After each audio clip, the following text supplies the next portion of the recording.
Hello everyone. If you are new to my channel, then consider liking and subscribing. It will make me feel wonderful if you do it. Thanks. By the way, I also have a Naruto fanfiction channel. If you are interested, the link is in the description. One Piece, reborn as Enel by Vegan. Master Alexander Nicoli is a person of many talents, a genius in the eyes of many. After a bizarre string of events, he ends up getting reincarnated into his favorite anime, into the body of one of the most underutilized, overpowered villains in the story. The world was bound to change in some way, whether that change is positive or not. That's up for interpretation, really. I don't own anything now. Let's get started. Bonnie didn't really know what to say. She had done as promised, yet her nephew was not yet healed.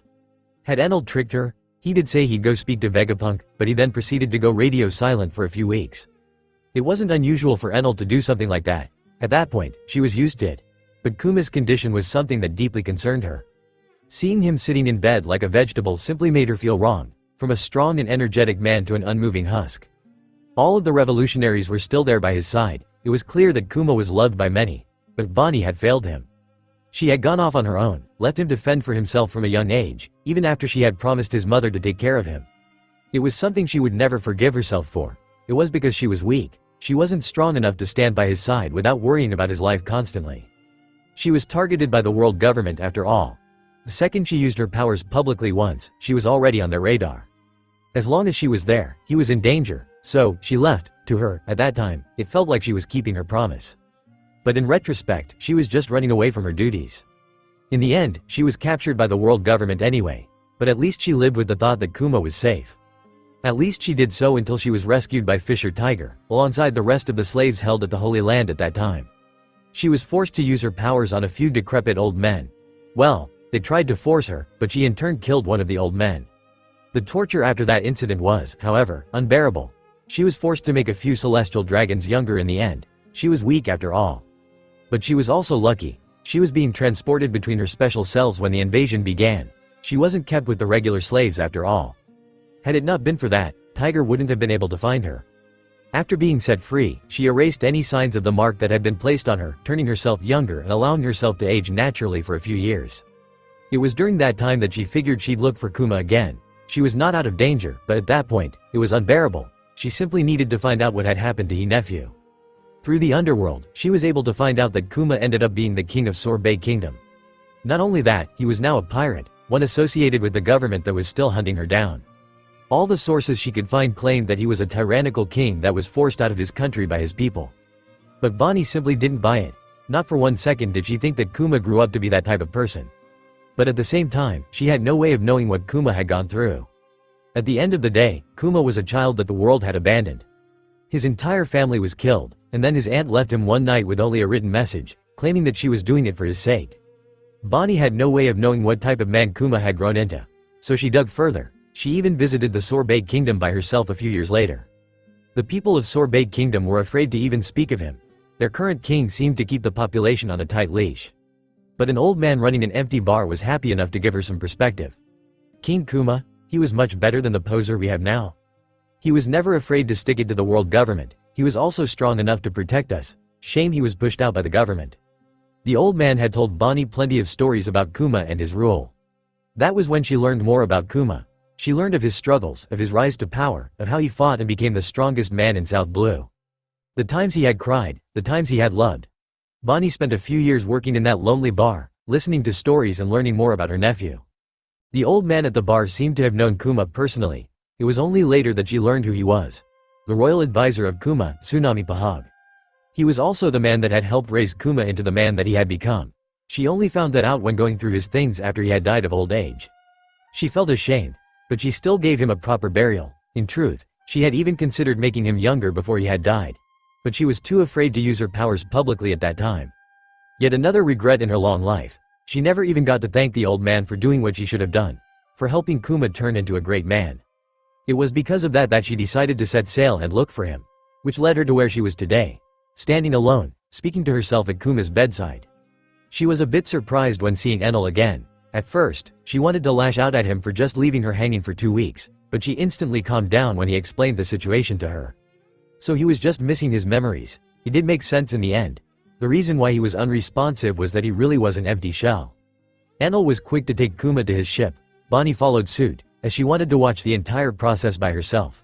Her concern was only exacerbated whenever she found out that Kuma would experience all of his life at once. Will Kuma be able to take it?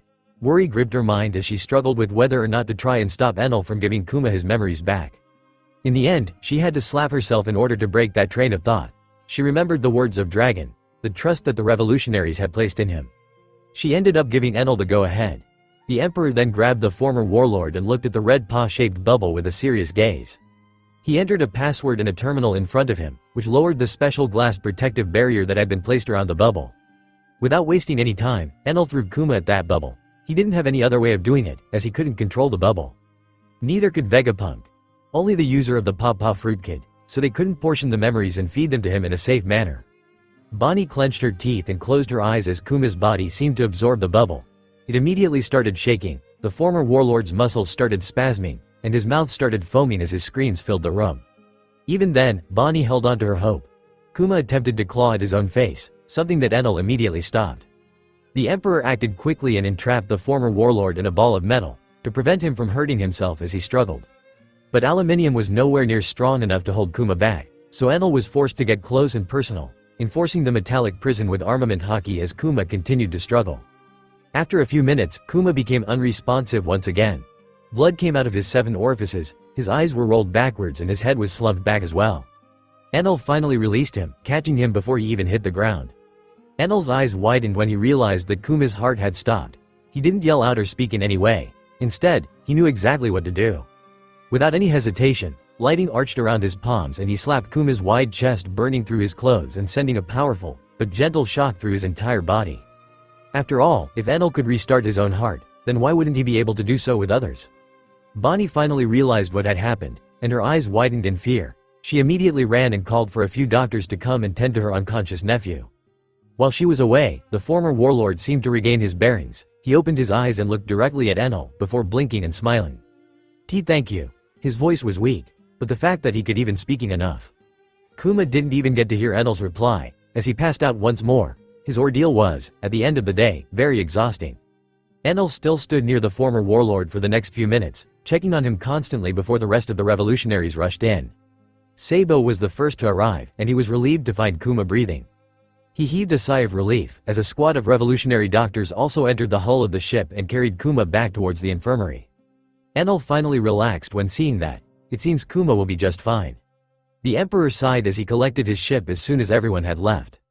He also felt tired. He hadn't slept in quite some time, and constantly training did put a strain on his stamina. His day ended as soon as he stepped into his old, currently unoccupied, cabin. He fell asleep as soon as he looked at the bed. Meanwhile, Shiki was putting the island that Francisco and Garp had destroyed back together. It was now a barren wasteland, but it didn't matter to him. Francisco went back to drinking, and Shiki joined him as soon as he was done with the destroyed mountain. Sengoku and Garp went back on their own. Now they were spending most of their time on one of Shiki's islands. They had used the past 2 weeks to catch up and get used to their power. Sengoku had also greeted the rest of the Marines. Momonga also cried when seeing him. The former vice admiral still had a deep respect for his fleet admiral after all. It was a touching reunion, one that Fujitora and the rest also partook in. Well, the blind former admiral wasn't that emotional, but he was still pleased to feel that Sengoku was better now. Only Kizaru was missing, but he was bound to return from his mission soon. He was strong, so there was no use in worrying about him. Nothing short of an emperor could take him down after all. Aokiji had finally managed to talk to Robin, though. It had gone a lot better than he had expected. She finally seemed to grow comfortable around him. Well, comfortable enough to exchange a few words. But that was likely just because she was with Oven and Larthy. She had people she could trust her back to nearby, so she didn't fear him. It was fine though. He had managed to say what he had wanted in the end. He got to apologize for what he had done, for not helping her enough, for sending her off on her lonesome when she was still nothing more than a child.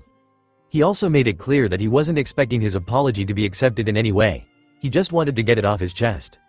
At the very least, Robin listened, even if she didn't forgive him. That in itself was more than enough for Aokiji. Besides that, numerous things happened to the residents of the Sky Islands, and Akainu wanted to be the one to report them to Enel. But upon reaching his cabin, he realized that Enel was sleeping. The former fleet admiral contemplated waking him up, but he ended up just walking back to his quarters. I guess I'll just give him the news after he wakes up. When Enel opened his eyes the next day, he realized that the room he was sleeping in was a bit different than what he remembered.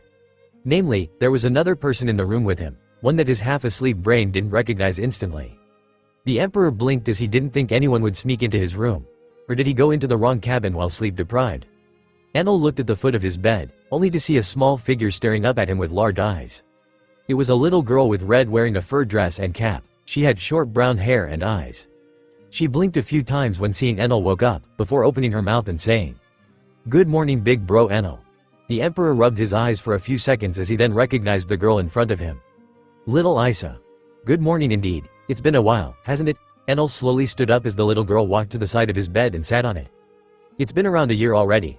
Why are you avoiding us? Isa looked at Enal as her eyes shined a bit. The Emperor showed her a strange smile as he had somewhat forgotten about ever visiting the Shandian tribe. He only really spoke to Wiper, who did inform him that the tribe had forgiven him, but he had never gotten around to actually visiting them. I wasn't avoiding you. Enal patted the little girl on the head as he stretched his shoulders and smiled warmly. I was just very busy with different things. I haven't had much time to relax in the past year. The Emperor was quick to reassure the little girl in front of him, although he was unsure why she had gotten so attached to him. You're lying. You could have still visited us while you were on the island. Isa looked down with teary eyes as she spoke. Alas, Enal had forgotten that the little girl was a human lie detector and emotion reader. There was no use in trying to fool her now that she was concentrating and using her observation haki in full force. I just wanted to avoid a possible awkward situation. I did used to rule over the Sky Islands in a rather tyrannical fashion. Going out of my way to speak to residents always puts pressure on them and makes them uncomfortable. Yep, despite Enal's plans to slowly repair his reputation on the island, most people were still not quite welcoming to his presence. No one would dare to tell him off, of course. But the fear that the former Enal had instilled into them was deep-seated. The fear of the citizens had only vanished in the original thanks to Luffy's efforts, which proved that Enal wasn't so invincible at the end of the day. But that had never happened. Instead, the ending of Enal's rule felt a bit inconclusive and sudden to just about everyone, even if Gonfall was able to transition everything successfully. Even worse, thanks to recent developments, most Skypians saw the current situation on the island as it being under Enal's control. Many forces and powerful people had moved in suddenly, all seemingly led by Enal. Even if Gonfall still had jurisdiction over the Sky Islands, he didn't have any real power over the islands. Thankfully, nothing bad had happened to them. Even better, Enal's men had worked together and trained their troops. They even repelled a group of pirates that had tried to take over the islands. Those all helped raise Enal's reputation a bit, but not by much. All those factors combined did make the Emperor a bit less willing to visit people like the Shandians, especially since the previous Enal's actions had affected them the worst. But you're a good person big bro, you had nothing to do with that, Enal. I waited for you to come and visit us, but since you didn't, I decided to take matters into my own hands. Things, however, developed differently for the Shandian tribe, especially since Wiper was able to testify for Enal's character. They had learned of his background as well, which gave them more perspective on who he was and allowed them to understand that they had no right to point their spears at him. Many had wanted to apologize for how they had antagonized him that day, but he did avoid them all. Enal just looked at the little girl sitting on his bed with a bemused expression on his face. Well, okay. So, did you have any plans for this meeting? Enal scratched the back of his head while he showed the little girl a strained smile. Isa opened her mouth, before closing it instantly and puffing her cheeks, turning a bit red. I guess that's a no. Huh, I guess she's still a kid, even after a year. In all fairness, I think she's only like 10. Enal then laughed slightly while patting the little girl on the head and getting out of bed. I guess I can spare a few moments to visit your tribe today. Let's go right now. Enal picked up the little girl and placed her on his shoulder, before making his way out of the cabin with a smile on his face. The little girl didn't even get to respond. By the time she came to her senses, they were already out of the house. Sure. That was all she managed to whisper as she adjusted her little hat. Seems she wasn't expecting to get this far. Enal smiled once again when sensing how flustered the little girl had become. When sensing his amusement, Isa pouted and lightly kicked Enal's chest with the heel of her sandal. The Emperor just ignored her small strike and kept walking through the woods. Any wildlife he ran into seemed to turn away from him like he was the plague. Enal and Isa spoke a bit more as they walked, the Emperor asking the little girl how she had fared in his absence, and how the members of the tribe were doing. The little girl was happy to speak to him. It seemed that his interactions with her had left quite the impression, which did manage to slightly warm his heart.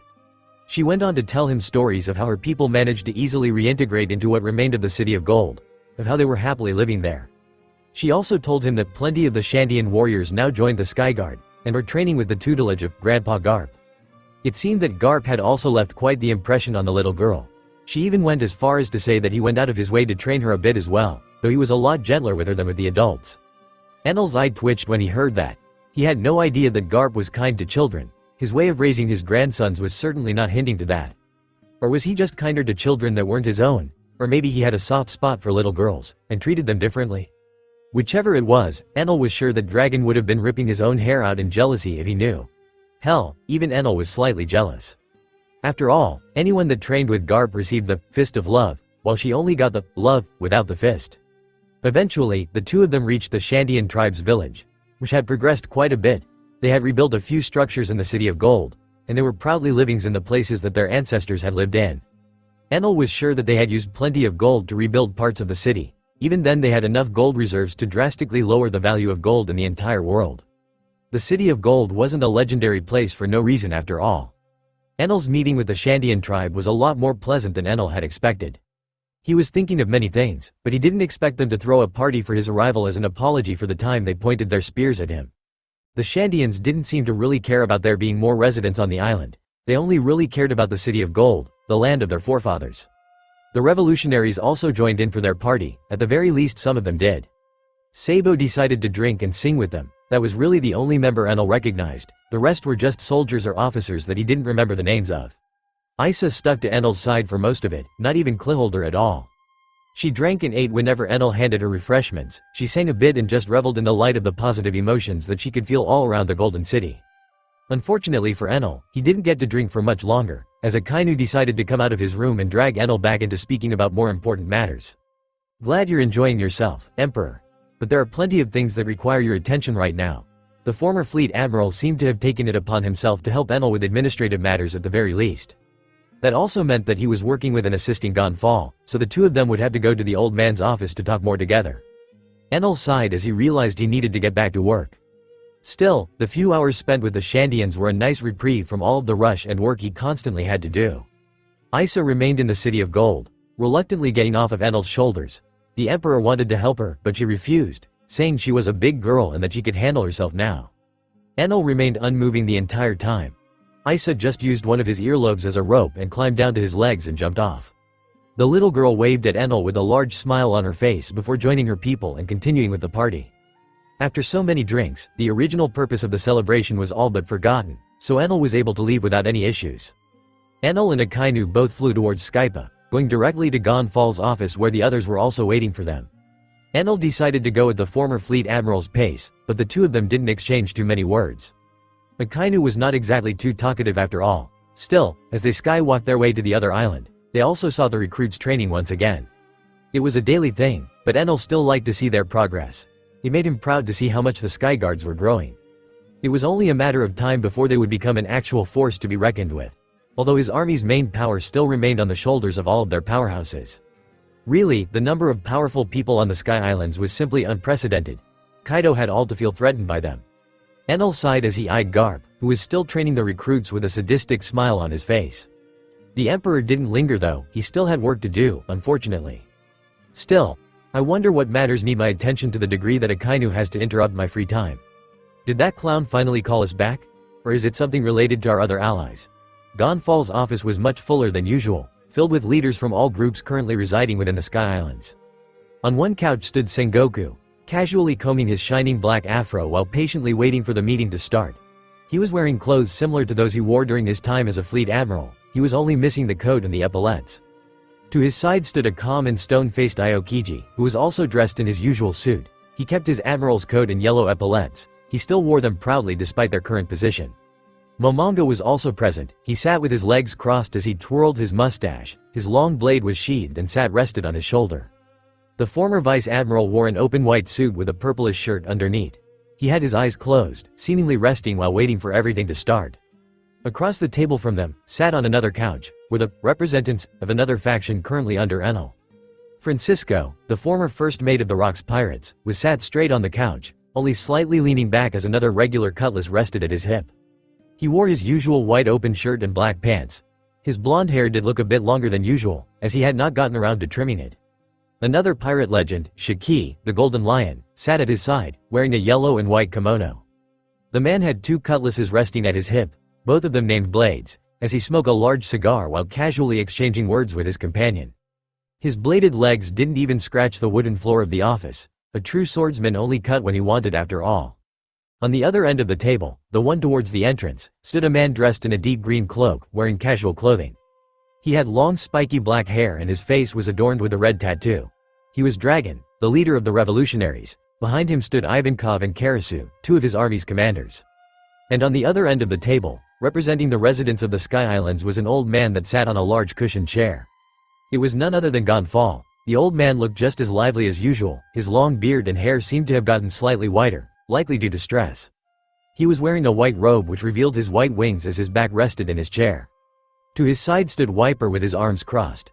The tribal warrior was dressed in a black suit, with a cannon and a bone spear strapped to his back. Their groups weren't exactly all that friendly with each other.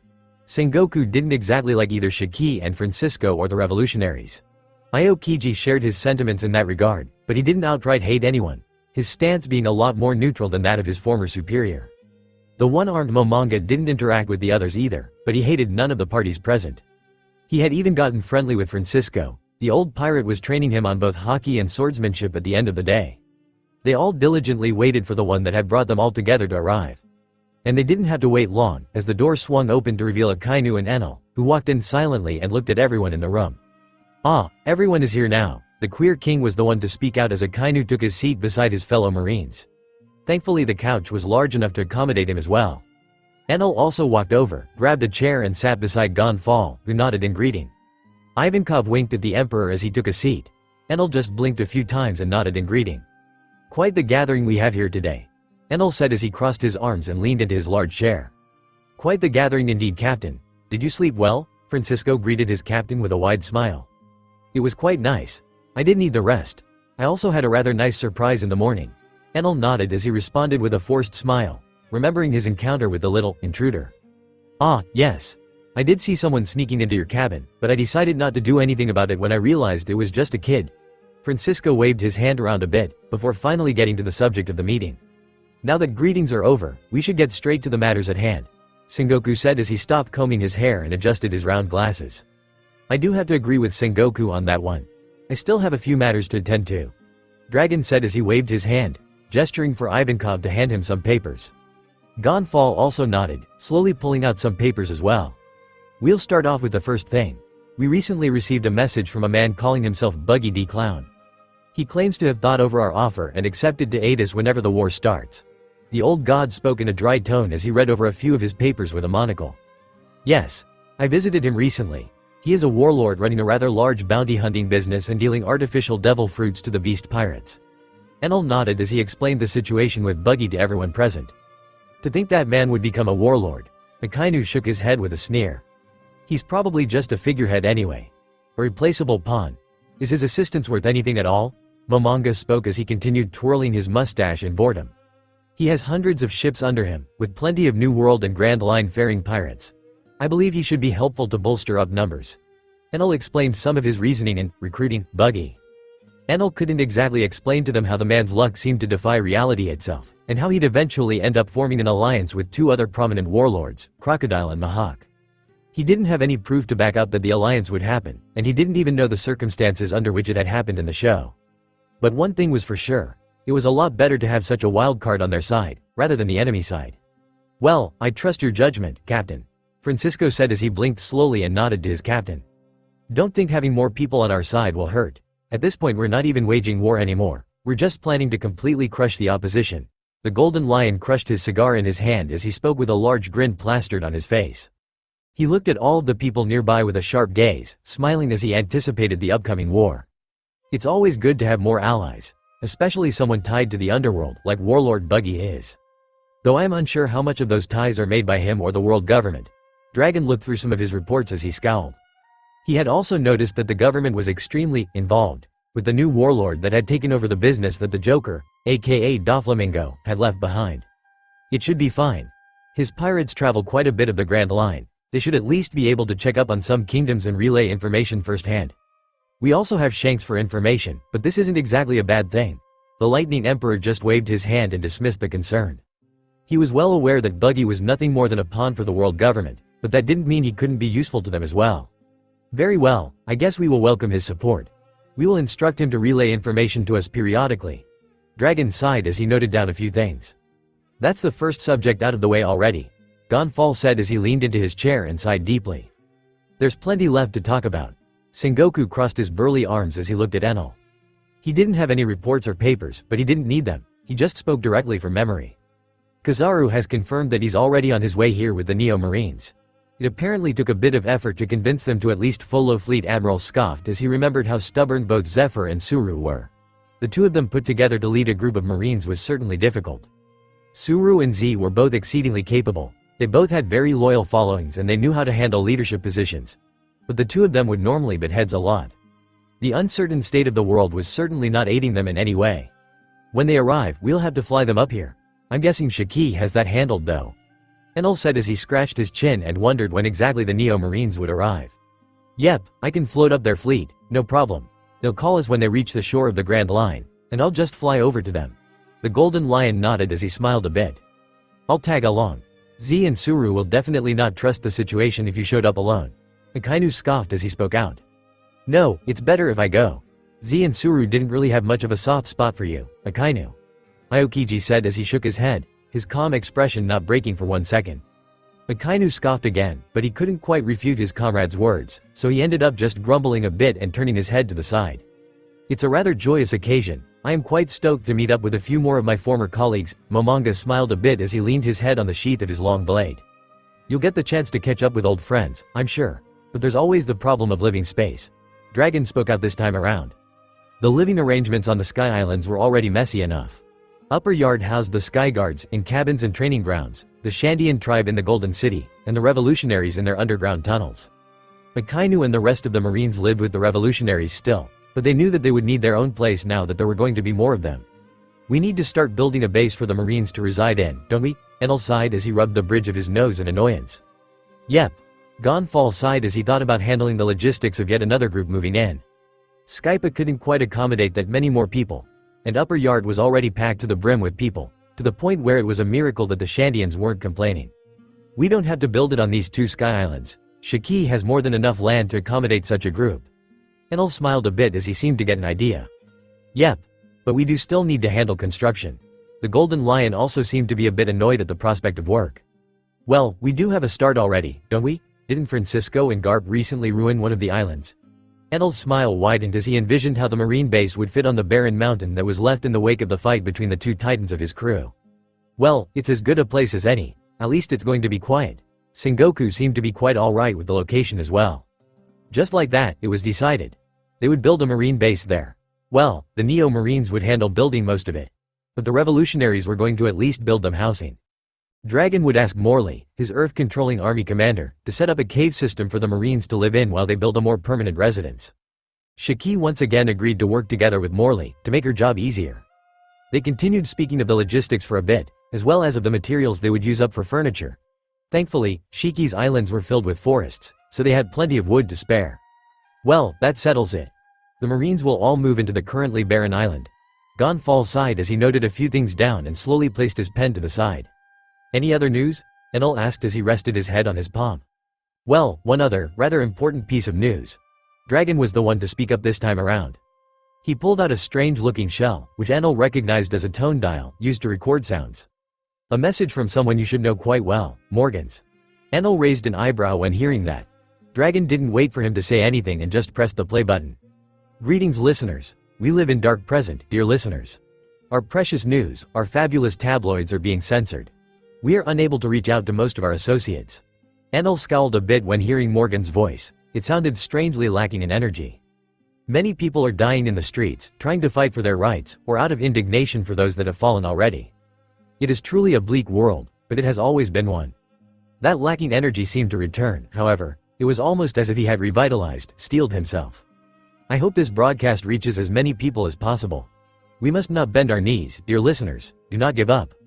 Yep, that energy was now in full display, as Morgan spoke out loudly on his speaker. We are still fighting, we will never stop until justice has been served. Don't let your minds become distracted by their lies. Do not fear pirates or revolutionaries, right now, your only enemies are the ones leading you.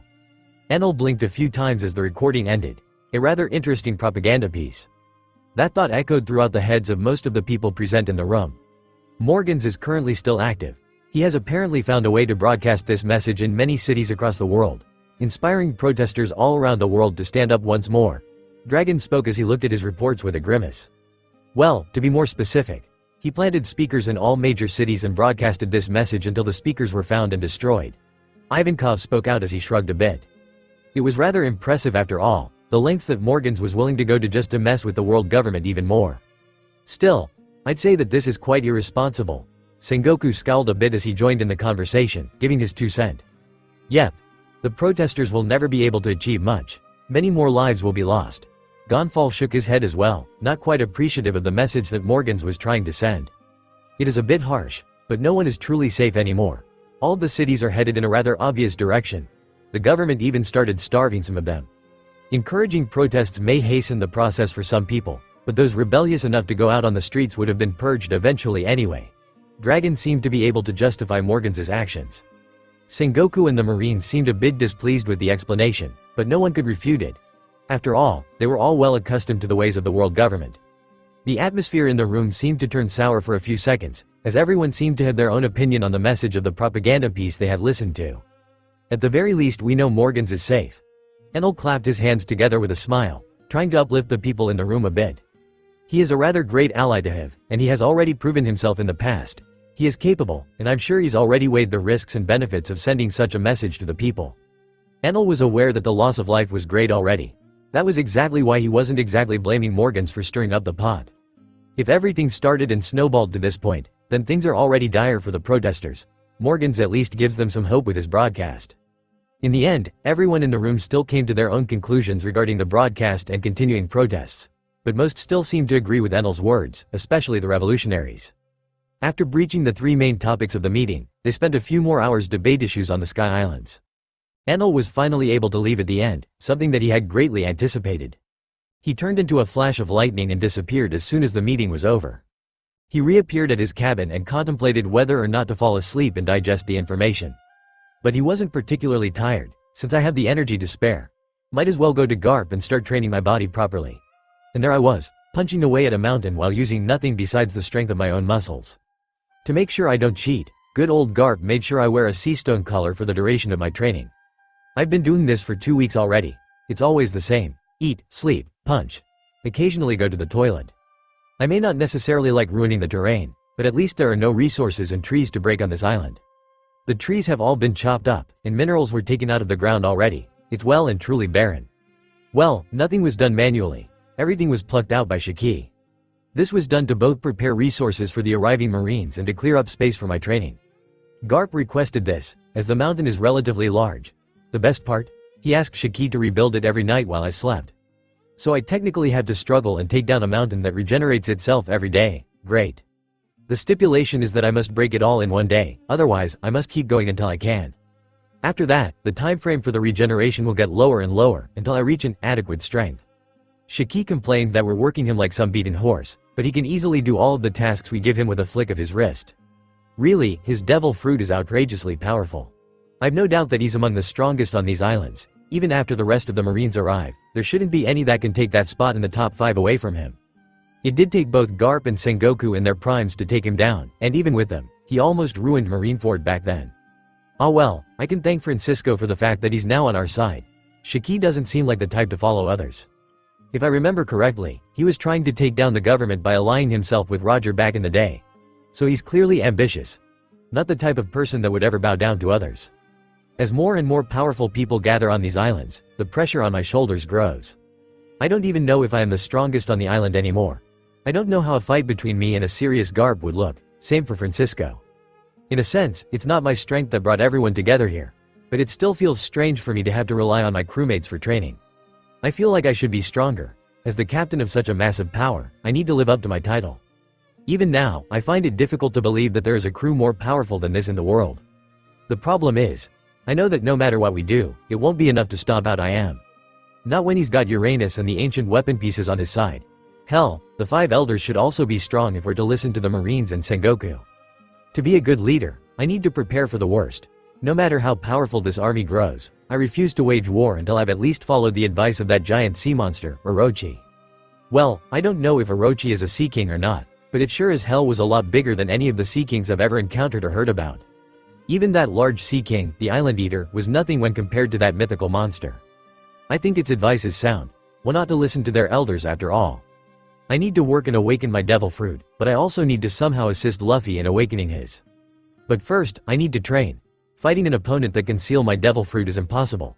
It's also not good to assume that I'll be immune to that after awakening. So I need to grow stronger overall. Those thoughts are what led to my current predicament. Punching rocks again and again, I had to bandage my bleeding knuckles a few times already. Sea stone makes me feel weak, but I need to train like this if I want to see true results. Garp actually scoffed at me when he saw just how little of the mountain I had managed to destroy when he came on one of his daily checks. It just goes to show how much I was relying on my devil fruit previously. Even if I trained Haki and the 6 powers of the Marines, I still fought my hardest battles using my devil fruit. As the captain, I should be much stronger. Even if sea stone is making me weaker in general, an emperor would be able to do a lot more even if chained up in sea stone. And I can't afford to be just any emperor if I want to face off against the government. Hell, Kaido is also outrageously strong, and he's just been sitting on his ass for decades. It's safe to assume that his beast pirates would get squashed by the government if they were to fight. I wonder what Kaido plans to do. I mean, there's not a lot he can do.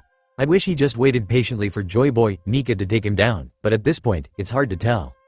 I assume he's going to keep stockpiling smile fruits and growing his crew further like he did in the show. I doubt he'll take the chance to attack the government, especially after seeing how much power is gathered in this place. If I remember correctly, his vision was that of a war to equalize everything. I doubt he'll be willing to start one when our side can join in and tilt the scales instantly. Of course, I'm assuming he has no idea how powerful the government actually is. If he did, he would know that gathering more smile fruits wouldn't necessarily help him win any war. It's hard to predict things at this point. I can't use much of my knowledge from the show anymore, since it's hard to say what is and isn't going to happen. It's also impossible for me to treat this as a show. At this point, it's just my life.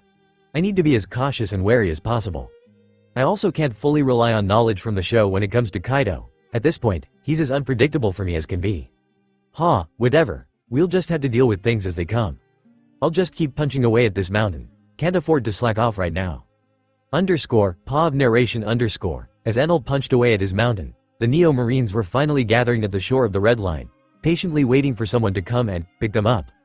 Dozens upon dozens of ships filled with Marines that had decided to defect alongside the leaders they trusted most.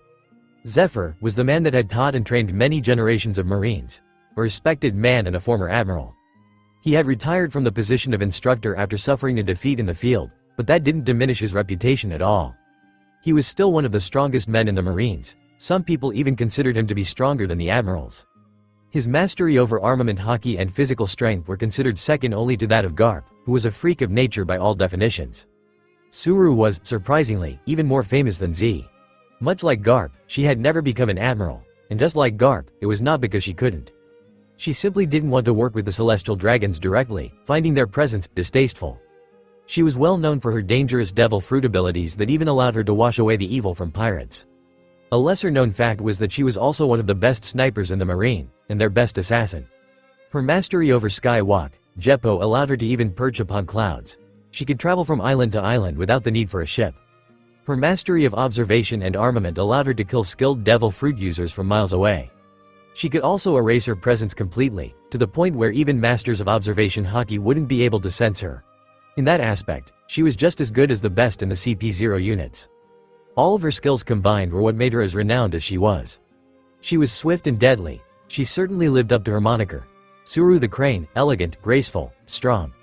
Many of the Marines chose to follow them instead of sticking with the government, especially after so many of them learned teal dragons and their habits. After all, many of the Neo Marine members had hunted down pirates for things that the celestial dragons seemed to be doing on the regular. It felt like an insult to them and the oaths they had made. Many chose to stay, believing the doctrine of the government over their own morals. But those that had sailed with Z and Suru all gained more perspective on the world and could make a more educated choice. Zephyr and Suru were both still wearing their marine coats, standing on the deck of their main warship and staring up at the sky. Suru was just an old lady with gray hair tied up in a bun. She looked as inconspicuous as could be. Her attire was a lot more casual than that of the other vice admirals. She just wore a shirt and a tie underneath her coat, coupled with a pair of long pants and sandals. Z was dressed a bit more formally, wearing a purple suit like he used to wear as an instructor and admiral. His long purple hair was uncombed and flowed in every direction. His body was showing no sign of aging, his muscles just as bulky as they were in his prime. He was only missing his right arm, having lost it at some point in his career. It was now replaced with a mechanical one, large to match his frame, but not resembling that of a human in any way. It was clearly made for utility more so than looks. The two old Marines stared at the tall walls of the Red Line with quite a bit of intrigue. Kizaru stood tall by their side, dressed in his usual yellow costume and admiral coat. His back stood a bit more straight than usual. His normally uncaring expression was changed to a more respectful one. After all, Suru and Z were both people that garnered his respect. Even if he didn't quite get along with Z, he still had nothing but respect for his old teacher. Normally, he would have been napping at that hour. Instead, he was now forced to tap his foot on the deck of the ship and wait for a pickup. He did consider flying up to the islands and making sure that the Sky Islands were aware of their location, but he was sure they had. Sengoku was the one to answer after all. This is still too difficult to believe. Suru sighed as she looked at the sky. No island could be seen, the skies weren't clear, and a large formation of clouds hovered above that entire part of the Red Line. Marines, pirates, revolutionaries, and an emperor to boot. Z said as he imagined the scene that was awaiting them on the Sky Islands. It will be even more difficult when you see just how many people there are on the Sky Islands. Calling it impressive is not even enough. Kizaru's tone still sounded tired, despite his efforts to appear respectful. I am even more intrigued to see the man that managed to piece this all together, Z said as he gave Kizaru, his former pupil, a wide smile. Oh, he's a character, that's for sure. Suru scowled a bit when thinking back to Enal. She didn't quite blame him for the entire mess they found themselves in, but she was well aware that he had played a large part in it. I regret not meeting him while he was with the Marines. I'm sure we would have gotten along, Z said as his smile didn't recede one bit. Suru just sighed, pondering why there were only problematic men around her. Then, Suru felt two people approaching, one of them she recognized instantly, the other not as much. Sengoku's coming. Z also recognized the same person as Suru, even if they were not in sight yet. The other one should be Shiki, the golden lion. Kizaru sighed as he scratched the back of his head. Shiki? That old crone? Suru scowled when hearing that. The golden lion? How the hell did that happen? Z was also curious. Kizaru hadn't given them too many details about the actual denizens of the Sky Islands, knowing that it would likely be too difficult to believe anyway. It's a very long story. Kizaru just sighed as he looked back at all of the ships that had gathered up near the Red Line. Hey, can't wait to hear it, and to meet old Sengoku again. Zephyr patted himself on the chest as he continued smiling and looking at the sky. Suru just sighed. Seeing Sengoku and Shiki work together already desensitized her to anything else that they could hear about the Sky Islands. One thing was still on her mind though. I wonder if the view from the Sky Islands is nice. Well, she was about to find out. The ships of the Neo Marines floated towards the clouds. Sengoku stood in between Zephyr and Suru as he brought them up to speed on what had been happening on the Sky Island lately. Kizaru also listened to anything new, but he was mostly half asleep during most of it. He wasn't horribly interested in any new allies that Enel made. To him, it made no difference either way. They already had a substantially powerful army even without a few more New World pirates joining in. But to Suru and Zephyr, it was just sounding more and more like Enel was aiming to conquer the world. And he was currently looking like a rather fair contender to the title of king. Sengoku did assure them that Enel's goal had nothing to do with ruling the world. From what I understood, Enel is only interested in taking down the government and spreading the true history of the world to everyone. Suru and Zephyr were still quite skeptical. One wouldn't usually gather such a powerful army with such good intentions. But the two Marines decided to trust Sengoku's judgment. He hadn't been appointed as fleet admiral for nothing. Even with his mistakes during the war at Marineford, he was still the most calculating among their generation. But Enel's intentions did leave quite a large question mark in the minds of Suru and Zephyr. The world still needed someone to rule over it, and they were unwilling to allow either a group of pirates or the revolutionaries to take over. It's very possible that as soon as the war against the world government happens, another war will begin, one that will truly establish a new rule. The Neo-Marine leaders were both aware that the world needed order, and they believed that the Marines were the ones most qualified to establish that order. It remains to be seen whether or not Enel has something planned to prevent any infighting after the war ends. The few dozen of ships quickly rose above the clouds, and the sight of the floating archipelago was truly breathtaking. Even Kizaru opened one eye to observe the islands. Shiki had truly created a wonder of nature above the clouds. There was even a floating river connecting a few islands between each other.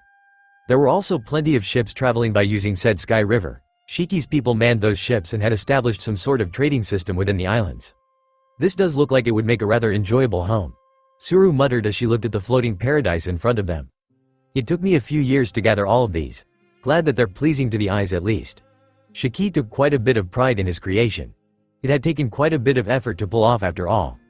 The Marines weren't all that keen on complimenting Shiki on his work, especially since they had a rather tumultuous past with each other. Zephyr even wanted to punch the old golden lion, just for old time's sake, but decided against it in the end. No use in keeping grudges in this situation. We're in the same boat right now. Might as well see this through the end. The leaders weren't the only ones admiring the Sky Islands though. Everyone was looking at their new home in wonder, including two people that Enel was already acquainted with. Smoker and Hina were together on a different boat. The two of them had spent a lot of time together since Enel had defected, to the point where Toshigi, Smoker's second in command, had already become good friends with the cage woman. Hina admired the way things looked, but deep down she was feeling rather indignant. Yep, she found it unfair that Enel had gone ahead and become an emperor while she was still trying to capture him out at sea. She found it unfair that she never got any explanation for his actions at Marineford. She found it unfair that, somehow, everything still had gone Enel's way. To the point where the Marines were now banding together to work alongside him and take down a common enemy. It was as if everything had aligned in his favor. It was as if he had planned the whole thing out, and she was quite mad about that. After all, it just didn't match the Enel she knew. He never gave her any indication that he had such a greater-than-life goal. At the very least, she was finally going to get an explanation for everything, though she was already too hurt to be willing to trust Enel ever again. As the Neo-Marines were landing on the islands, Garp was already dashing to check on Enel and bring him to meet their new arrivals. The sea stone-bound Emperor was still mindlessly punching rocks away. He had gotten a bit stronger, but not enough to be noticeable. He was shirtless, only wearing a loose pair of pants. His shoes were also gone. His blonde hair was still swept backwards though, although looking a bit greasier than usual. Garp was satisfied to see him keeping at it. It was not the type of training that many were able to go through. It was mindlessly repetitive and grueling. Weaker-willed people would have even gone insane because of it. Enel noticed the former Marine hero as soon as he stepped onto his training island. His observation haki had slowly gotten used to the sea stone binds he was wearing, and he was now able to at least cover the island he was on. Garp broke the ground underneath him as he did a superhero landing right near Enel, forcing the bound Emperor to cover his eyes to shield himself from the dust. "Brat, good job keeping up with it. You can take a break now though." Garp crossed his arms with a wide smile. Enel raised an eyebrow and immediately tensed up. "Is this a trap? Is he going to punch me if I actually take a break?" "And no thanks. I'd rather keep training, you know, don't want to be slacking off." The Emperor's skepticism was not exactly unwarranted either. Garp had already pulled a similar stunt before. Enel was only truly allowed to rest while eating the one meal he got in a day, or when sleeping the 6 hours he was allowed to sleep. Garp had pretended to give him a break, before punching Enel through a good part of the mountain for his attempt at slacking off, and lack of resolve. He even contextualized it as part of the training. It was done to toughen him up. Enel had to continue his training regardless of his injuries.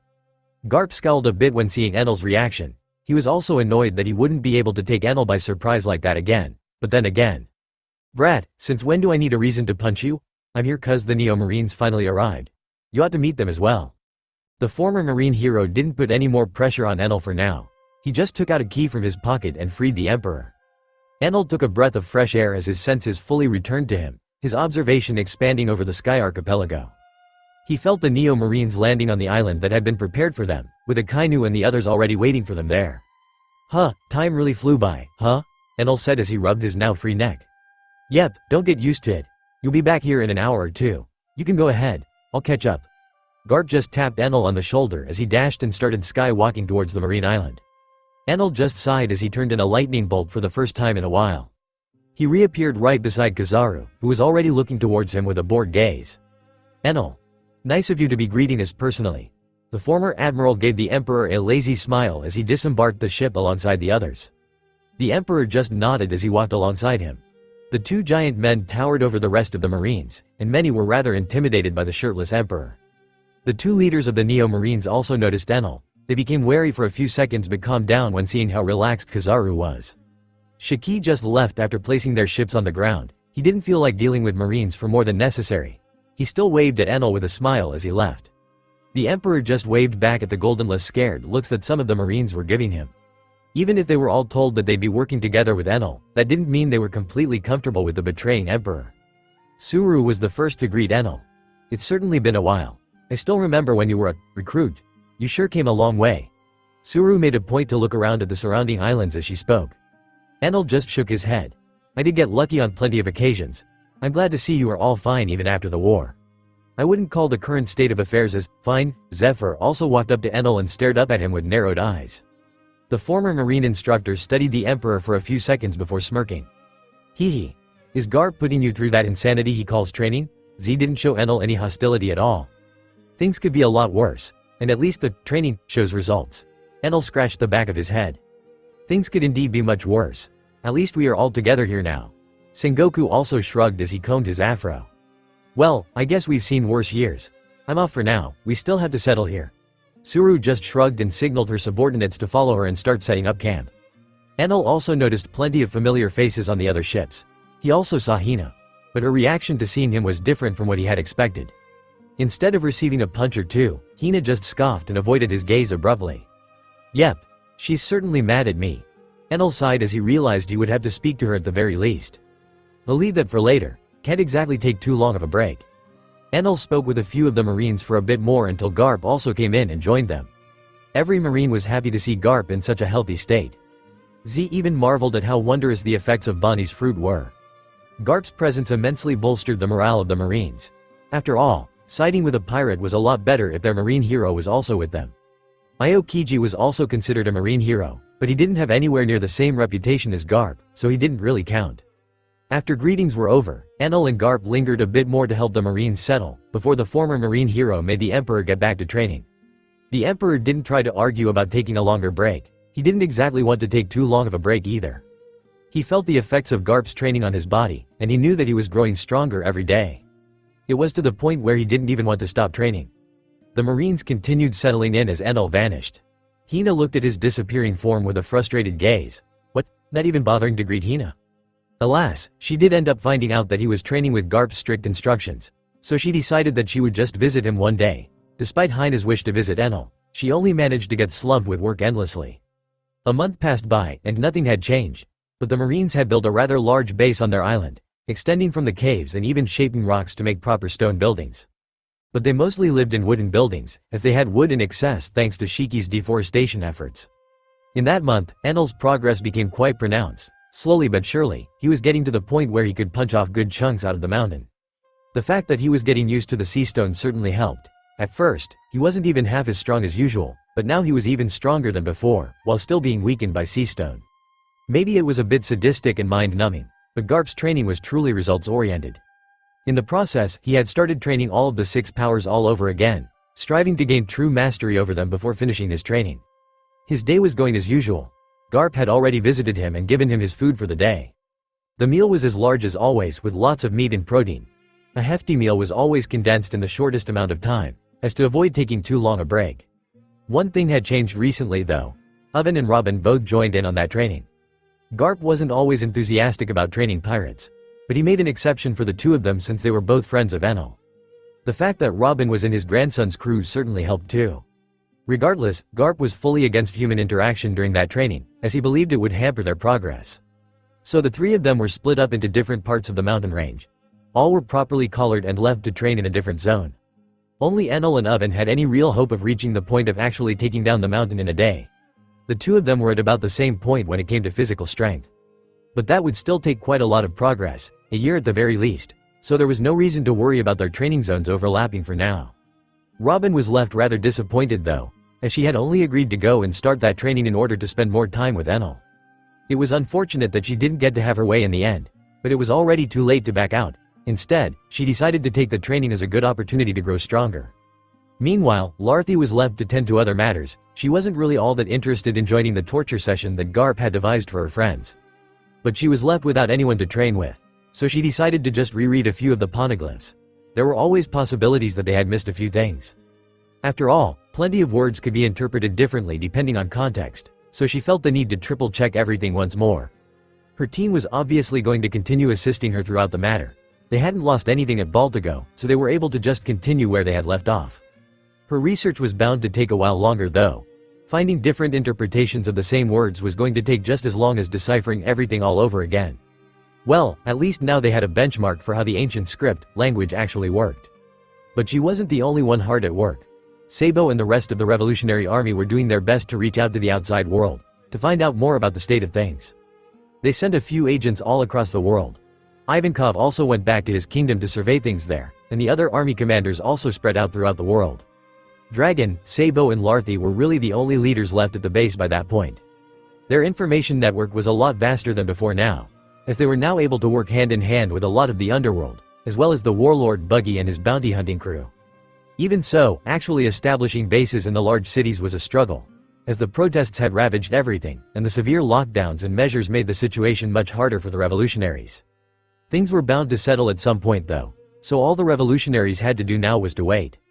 They were still providing aid to the protesters as well, but it was mainly medical supplies, as they wished to minimize the carnage as much as possible. They had their job cut out for them though, as Morgans did manage to stoke the fires quite a bit with his broadcasts.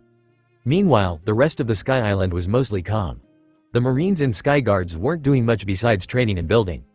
The Skypans and the Shandian tribe were already accustomed to their new neighbors. But the fact that most people now realized that Enal was technically the one that ruled over the Sky Islands did stress them out. Now, thanks to his efforts to appear harmless, that stress died out eventually. The fact that Gon Fall was still the one representing them certainly helped. Technically, for them, nothing had changed. In fact, they now had a much stronger defense force in the form of the Sky Guards. It no longer mattered that they were under Enal. At the very least they were safe, and there was no tyrant breathing on their necks watching them and listening into all of their conversations. The Fuchsia village was going strong. They had completely gotten used to their situation, many just continued their daily lives. Whoop Slab did so as well. He wanted to resign as the mayor initially. The entire mess with the Celestial Dragon was something he had taken responsibility for, but no one actually blamed him for it. A majority vote led to him continuing to be the mayor. He was the respected elder in their community after all. Dayton and her crew had also joined the Fuchsia village officially. They were mountain bandits before, but they were always part of the village community anyway. They had also partially raised Luffy, Ace and Sabo. Now, Dayton did end up breaking into tears when seeing Sabo again. Their reunion was quite touching to everyone that saw it. Dayton breaking her bat over his head did make the atmosphere a bit strange, but everyone understood at that point that she just expressed her emotions in that way. She proceeded to admonish him for abandoning everyone and going off on his own. But she didn't admonish him for long. The mountain bandits were far too happy to see him all grown up, so they decided to spend the rest of the day partying with him.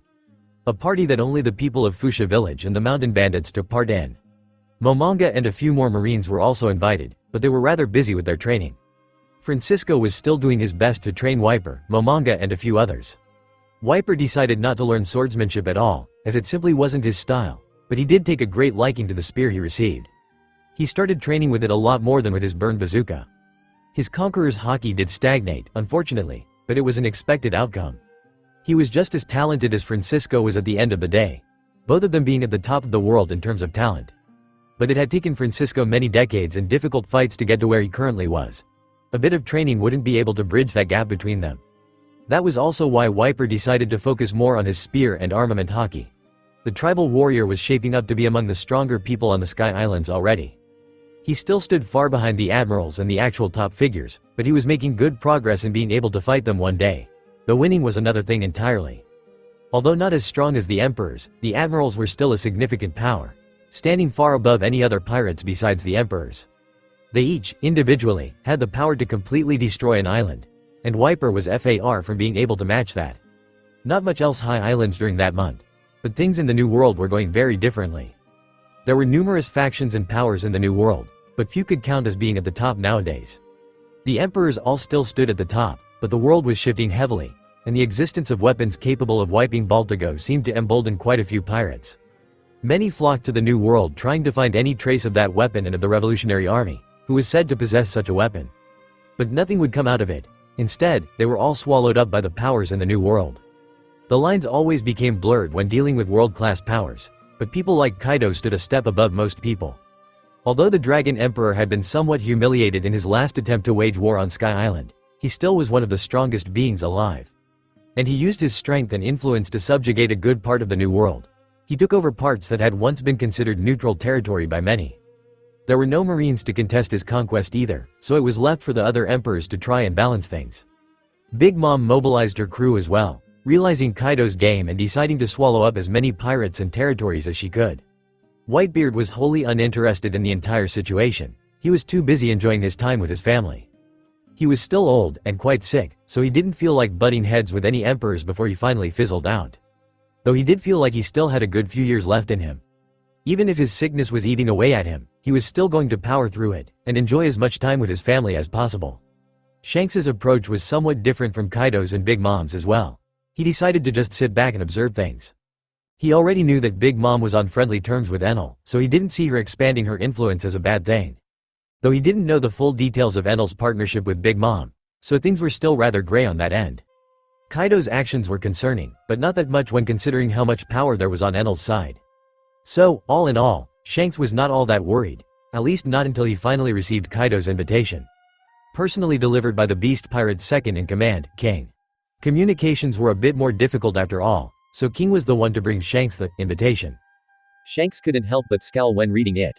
To red-haired Shanks. Although we have had our grievances, I believe it is time to put things behind us. A war is brewing, and if we are to survive, then we need to cooperate. Currently, everything is skewed against us. Sky King Enel has gathered forces far too great for any one of us to deal with. But we, as the emperors, must prove our supremacy once and for all when the day comes. You can't be neutral in this conflict, Shanks. You are either with us or against us. If you wish to learn more, come to Wano. All other emperors will be invited. Signed, Kaido. Although it was written as an invitation, it did also hold a rather large and unveiled threat. Both I and Whitebeard are likely going to join Enel's side. Big Mom is the only question mark here. You should at least take a look, visit Wano just to make sure. And so, the red-haired pirates set off for Wano. Whitebeard also received a similar letter. He did ponder on it for a while but ultimately decided to toss it in the sea. Queen had to leave ashamed, but he didn't dare to act out in front of Whitebeard. Whitebeard still scowled a bit as he drank his sake. He didn't quite like the prospect of an Emperor alliance. Newgate knew that he was no longer as strong as he used to be. If the Emperors truly decided to band together, and he remained neutral, then they were likely going to try and kill him in Wano directly. And he also couldn't go against Enel, nor would he want to. He owed the man his life. So, to him, going to Wano was the same as killing himself. The fact that Kaido was far from his friend aided that decision. His children were also against it, so no one was going to be there to represent him either. Not that it mattered much to Whitebeard, he already made his decision. He decided to just go to his hometown and protect it. Meanwhile, Big Mom also received an invitation. And her reaction was different. She knew her former crewmate very well. She had expected him to pull something like that after she saw his recent movements. It was clear that attacking the Sky Islands had left a rather deep impression on him. His failure was now apparent. Big Mom decided to go to Wano, at least planning to hear out her former crewmate. Kaido did also a Linlin, as she was the one to gift him his devil fruit a few days before the incident at God Valley. Let's see how things play out. The glutinous emperor only smiled as she embarked on her ship along with a few of her sons. The seas rumbled as the country of Wano suddenly became much more lively. Well, at least Onigashima became a lot more lively. The countryside was just as starved and oppressed. The beast pirates prepared accordingly in order to receive the emperors that were to show up. Kaido knew that at least Shanks and Big Mom would appear. He had no hopes that Whitebeard would come as a guest on his territory. The Dragon Emperor prepared a lavish feast. King and Queen had arrived back in Wano after delivering the invitations. The two All-Stars were responsible for security. None of the other Yonko crews was allowed near the party. It was a sly move on Kaido's part, but he didn't want to take any chances. If the meeting was to break down, and a fight was to occur, he wanted the Yonko to be as far away from their crews as possible. The first to arrive in Onigashima was Big Mom. She didn't protest when Parasparrow and Smoothie were stopped near the entrance of Kaido's base. She already expected such a thing to happen. It was just the Kaido thing to do. Although her children protested, she continued on her way. She did decide to dress up accordingly though, donning a black kimono and doing her hair in a shimada. She arrived in the meeting room quickly, being accompanied there directly by Kane. Linlin, I am glad that you could make it. Kaido greeted Big Mom with a strange look on his face. He wore his usual clothes, his wounds were already healed, and there was only a faint scar that had formed, stretching for the entire length of the slash that he had received. Kaido, you've looked worse, I guess. Big Mom also greeted him. She had a wide smile on her face as she joked around with her former crewmate. It wasn't long before she noticed the scar though. Her gaze narrowed a bit as she eyed it up. There are very few people in the world capable enough to leave such a scar on Kaido. What happened, I wonder? The only living people she knew capable of something like that were Shanks and Mihawk. But would Kaido go out of his way to antagonize either of them? Her curiosity overwhelmed her. But just as she was about to ask Kaido about it, the Dragon Emperor spoke out. Keep your off-handed remarks out of this, Linlin. You're not exactly looking all that fresh either. Kaido bit back at her insult. He had noticed her eyeing him up, how couldn't he? But he didn't want her to bring up his new scar. He gave her his best intimidating look, making it clear that the subject was off limits, at least for now. But Big Mom was not someone that Kaido could intimidate in any way. Linlin was one of the few people in the world that could sneer at him, and she reminded the Dragon Emperor of that right away. What's with those eyes you're giving me? You're trying to scare someone. How about you start talking about that scar? Someone like you doesn't just get hurt. Lin didn't take the disrespect lightly. She made it clear that she wasn't afraid of anyone.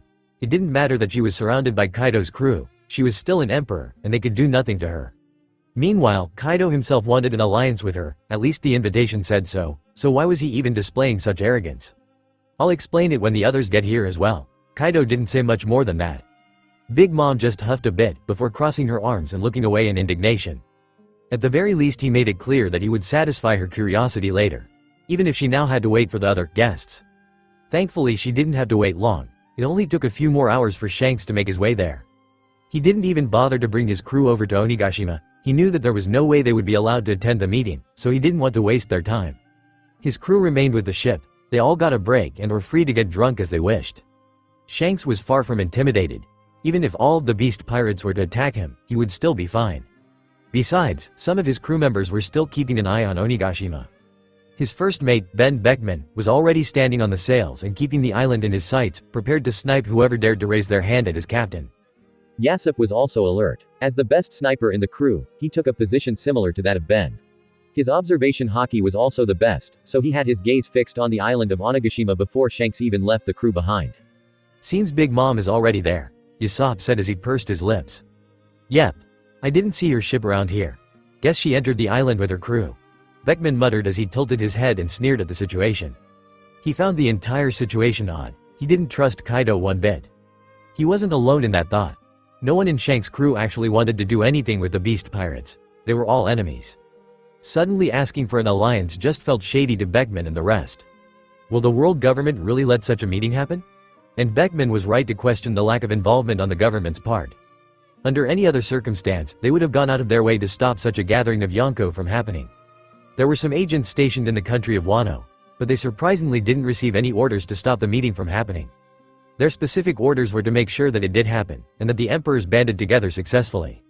They had no real way of accomplishing that. The Yonko were not exactly easy to manipulate. It was much easier to pit them against each other than otherwise. At most they could eavesdrop on the meeting and hope for the best.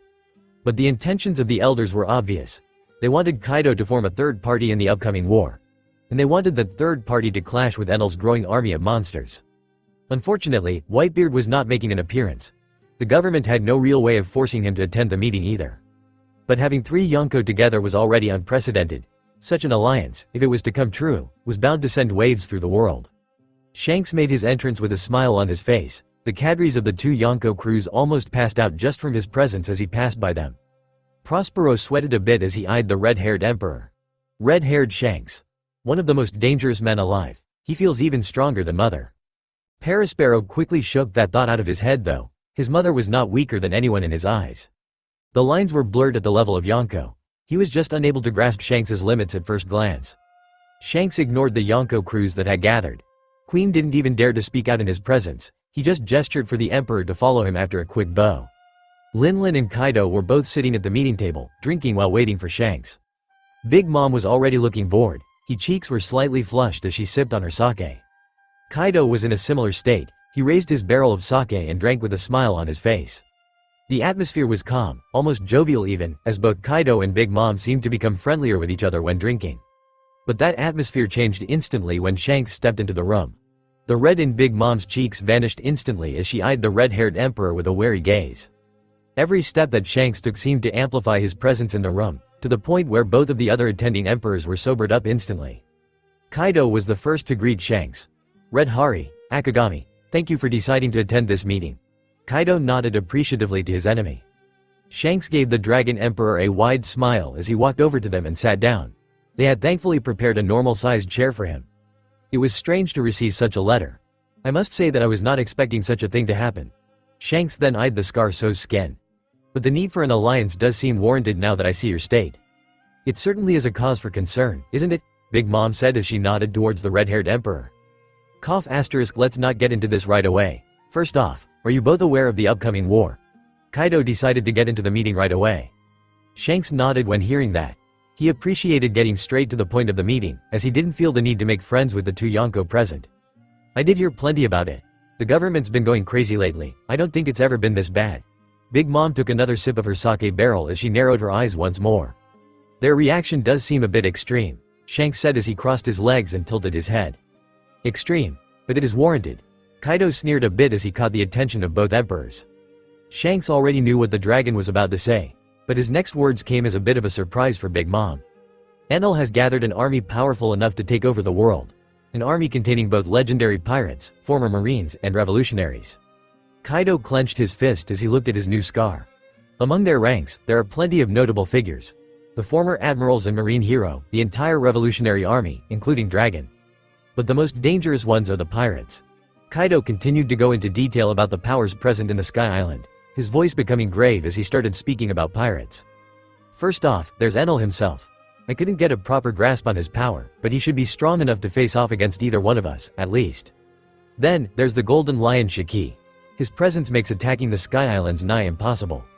Then, the worst part. There is also Francisco D. Guzman, the former first mate of the Rocks Pirates. Big Mom's eyes widened when she heard that name. Her teeth clenched a bit as she took that information in. Why hadn't she heard about something like that already? How had Oven forgotten to mention such an important figure? Unfortunately for her, Oven had somewhat forgotten to report the presence of such a man on the Sky Islands. But could he really be blamed?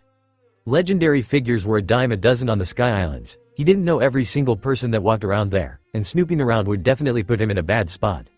Regardless, that information had somewhat blindsided Big Mom. Hell, it even surprised Shanks, who widened his eyes alongside Big Mom. He was too young, and he didn't get to be there for the fall of the Rocks Pirates, but he remembered the stories. He remembered the accounts of how powerful they used to be. The red-haired emperor grasped the green hilt of his saber, Griffin, as he remembered a few more details about its previous user, Francisco. A man that was known to be able to split islands in half. I wonder how I match up to him. Shanks managed to stop a smile from rising on his lips as he thought about fighting such a man. I should not mention this to Mihawk. He'll certainly seek Francisok out to test his swordsmanship. The emperor sweated a bit as he thought about his hawk-eyed friend. It would be an interesting fight to witness though. The strongest swordsman of two different generations, both at least at the level of Yonko. Wait, so you're telling me he lived through God Valley? Big Mom finally recovered enough to ask more about Francisco. Hearing about him made her not even think about Shiki, who was also a powerful pirate. He not only lived through it, he's been returned to his prime. What? Big Mom's arm clenched on the arm of her chair, cracking it slightly as she clenched her teeth even harder. It seems that Enel's crew has someone capable of altering the age of others. They seem to be able to get rid of scars and injuries as well. I don't know if the effect is permanent, but it was enough to take me by surprise, which is what led to this scar. Kaido touched the scar that stretched across his chest with a hint of a scowl on his lips. It was clear that he found recanting that story a bit shameful, but it couldn't be helped. He needed to emphasize just how dangerous Enel's army was. Big Mom sweated a bit as she thought about the prospect of Francisco returning and seeking vengeance for their betrayal back at God Valley. The very thought made her anxious. But I am an emperor now. Even if he comes after me, I am still confident in facing him, but my children. None of them would survive. Not even Katakuri, they would die in seconds. And, for some reason, the thought seemed to scare Linlin. It's been a while since my motherly instincts kicked in. While Big Mom was contemplating that, Shanks was also off in his own world. He rubbed the bridge of his nose as he now also learned more about the scope of Enel's army. Shanks even had a few details that Kaido didn't have. Like the fact that he also joined Enel, and that Whitebeard was likely in on it as well. Hell, even Big Mom was somewhat working with Enel. There was also Sengoku, and they were likely to get in touch with the Neo Marines as well. God, how much does he plan to grow his army? You can't even blame anyone for thinking that he's trying to take over the world.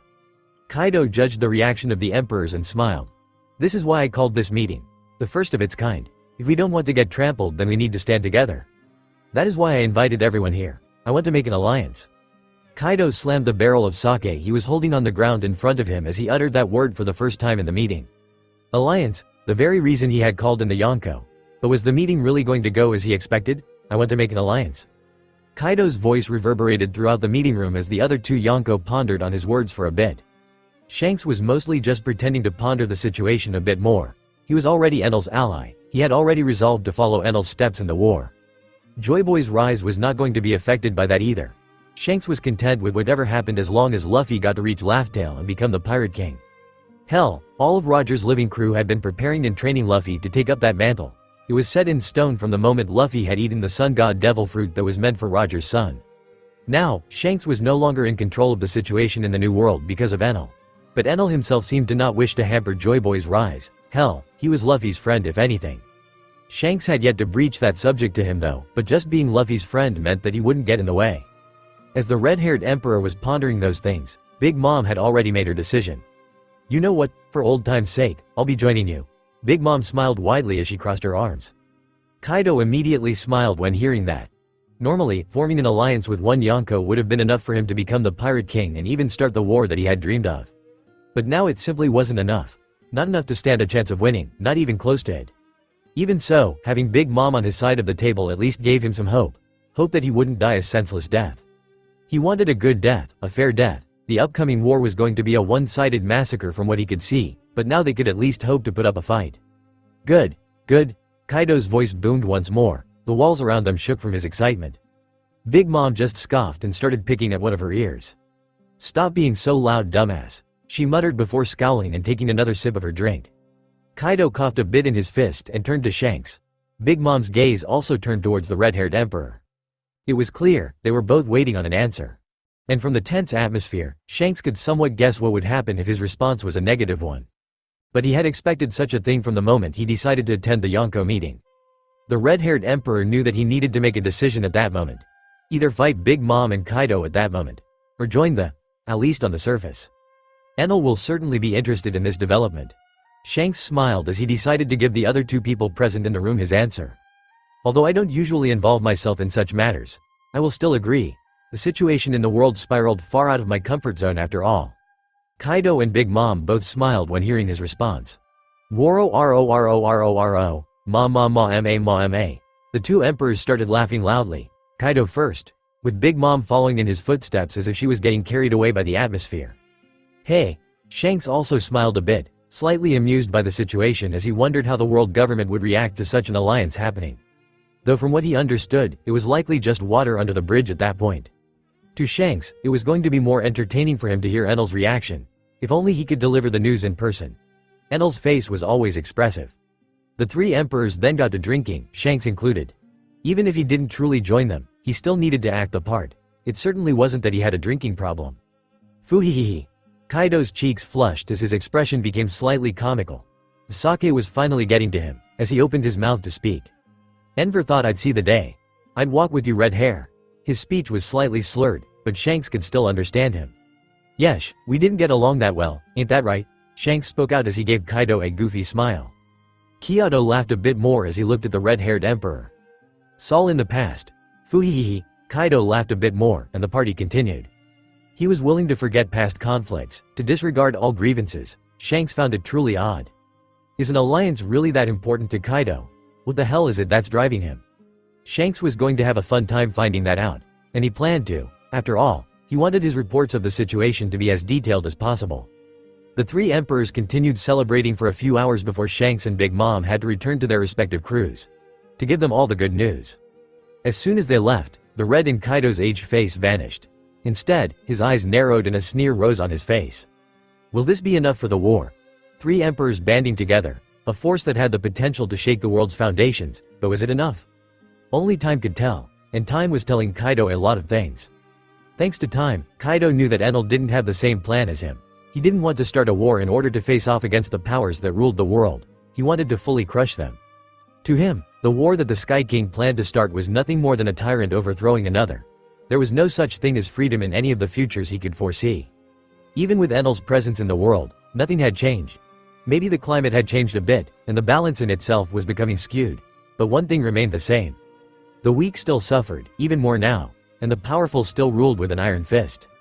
The weak didn't have a voice. No matter how much they struggled and protested, they were still going to get crushed. And it was only a matter of time before the current tyrant was replaced. Kaido had to be ready. Maybe I could be the one to bring change in the end. No, this sake's just playing with my head. The world won't ever change. Kaido slowly got up and walked over to the balcony, looking outside with a depressed gaze. The sky above Onigashima trembled with thunder. There was no hope, there was no light. In the distance, he could feel it. The people he had enslaved, the ones that acted as the cogs in the war machine he had been building for decades. Suffering, pain, anger, anguish, fear. There was no hope, there was no joy. Wait for Joy Boy, he says. Kaido scowled as he remembered Enel's words. The Dragon Emperor then huffed, before grasping the stone railing in front of him and cracking it with ease. What a joke, there's no such thing in this world. Kaido then turned around and walked back into his room. It was going to be yet another lonely night within the halls of Onigashima. But not everyone in the world had the time to wallow in self-pity. The beast pirates were now back to work, and the crews of Big Mom and Shanks both had to deal with the shock and surprise that came from the sudden alliance. No one in Shanks's crew expected him to return as a member of the Three Rulers Alliance, as Kaido had started to call it in a drunken stupor. The name was going to stick. Thankfully, Shanks managed to explain the situation before Beckman shot him for allying himself with such unsavory characters. The world was going to tremble at the news of such an alliance happening. Even if the government did nothing to stop it, they were still bound to grow to regret it, weren't they? Regardless, Shanks's crew now had a lot fewer things to worry about, since they weren't in any danger of starting a war with two different Yonko. The Big Mom pirates were just as confused when hearing the decision of their mother. Parasparrow almost couldn't believe his ears, but he didn't dare to raise any concerns when seeing the solemn expression on his mother's face. Big Mom clearly needed some time to herself, so she went and sat down in her quarters on their ship. The very thought of the Remaindees banding together was making her feel a bit anxious. Normally, it wouldn't be a big deal, since just about everyone hated Zebek. But the one person that didn't hate Zebek was there, still alive, and apparently in his prime. Francisco. If only you weren't so stubborn. Linlin sighed as she remembered the events of God Valley. A true and fine mess. There was nothing redeemable about that day. Zebek had died, sure. But with him he had taken many lives. Many of the Rock's pirates had betrayed him that day, and he had killed most of them. Only the few that survived went on to become legends. Francisco was someone that Linlin didn't think would hear the name of ever again. She didn't want to hear it. He was, by all accounts, a caring crew member. Not ambitious, but zealous in helping his captain follow his ambitions. It was almost as if his strength grew as the ambitions of his captain did. Big Mom had been one of the people to deliver the finishing blow. Whitebeard and Rayleigh were enough to hold Francisco occupied properly. When she was added into the mix, things took a turn for the worst. Even as the strongest swordsman of his generation, he still failed. Now, it seemed that he was back from the dead, and Big Mom couldn't help but feel that the situation wasn't looking all that great for her. Is Francisco going to try and manipulate Enel into fighting and killing us? Does he want revenge? And would Enel even disregard our business relations and attack me? There were too many questions for her liking, too many uncertainties. She would have taken more time to decide upon joining such an alliance with Kaido, who was not exactly a predictable man. But under the current circumstances, her very fate was unpredictable. She needed to take precautions, and siding with Kadio was one of them. One of her sons was still with Enel anyway. But they were personal friends, so the Sky King was unlikely to harm him. Still, Big Mom couldn't help but scowl at how unhelpful Oven had been as a spy. He had rarely given Big Mom any information on Enel's forces. She only knew of the Marines, revolutionaries and Shiki. Francisco was someone that Oven hadn't mentioned once. And he was one of Enel's main combatants. There was also the devil fruit user that could manipulate the age, time of others. Oven better not have betrayed me. Even if he's my son, I won't take kindly to that. Linlin's frown deepened as she thought of the prospect of her own blood betraying her. But it was far too soon to assume that. One thing was for sure. The next conversation was not going to be a pleasant one for Oven. Just like Enel's next conversation was not going to be pleasant at all. Hina finally managed to make some time in her schedule to visit. She even talked to Garp to be the one to deliver Enel's food. She spent some time preparing it as well, to make it as bland and tasteless as possible. Enel's one and only lunch break came quickly, and it was finally time for him to face the music. Hop. A loud exhale was heard, followed by an even louder crashing sound. Enel's fist dug into the stone, cracking it and sending shockwaves all around him. He wasn't using any haki, he wasn't using his devil fruit. But slowly, he was starting to chip away at the monumental task put in front of him. Slowly but surely, his punches started cracking more than the small rocks he was aiming for. The force behind his punches was becoming more and more wild and chaotic. At the same time, Enel's mind became more and more disciplined, as he powered through the training regime and near isolation with a smile on his face. It wasn't easy, and it never got easy, but at least the Emperor got used to the pain in his muscles. He got used to the feeling of his torn muscles screaming in agony. That part was almost becoming satisfying. Enel slowly started seeing that pain as a reward for his training. A sign of constant growth. A sign that he still had a long road ahead.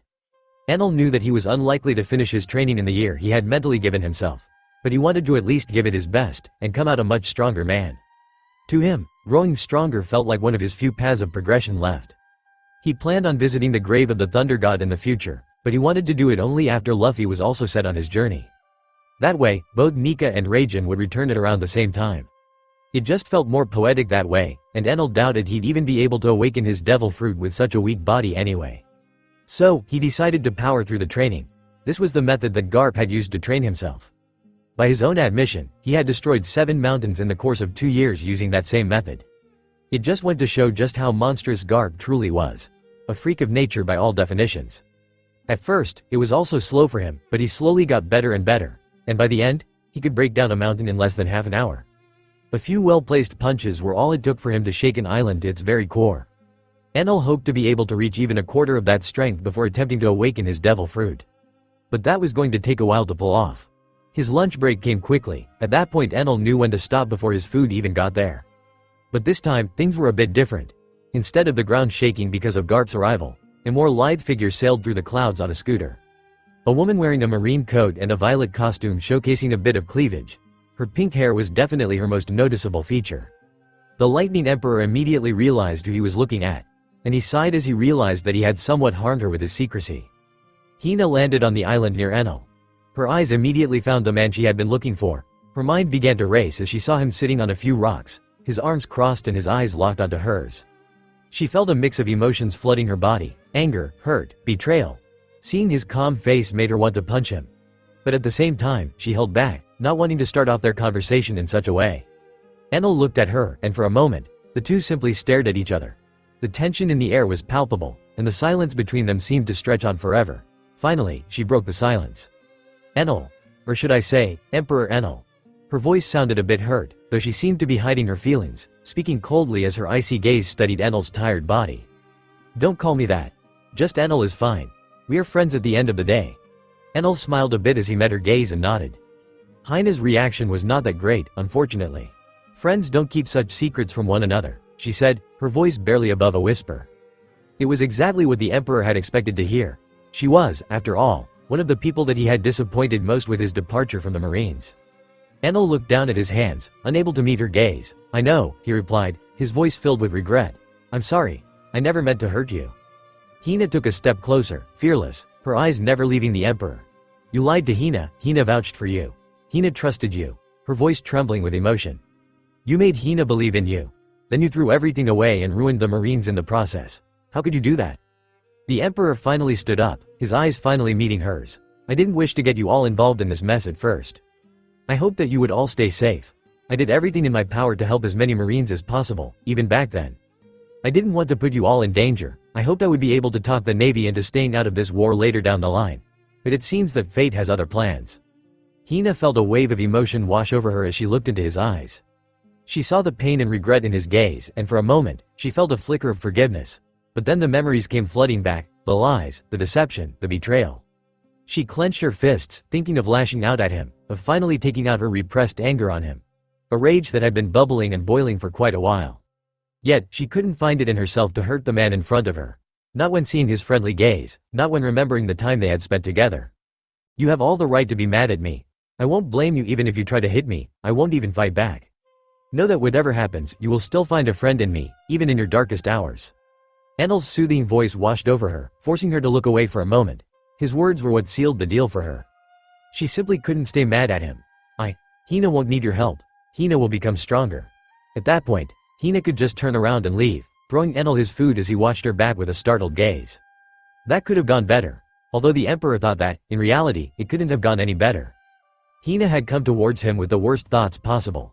All of her emotions had mixed inside of her and boiled for an entire month since she arrived on the Sky Islands.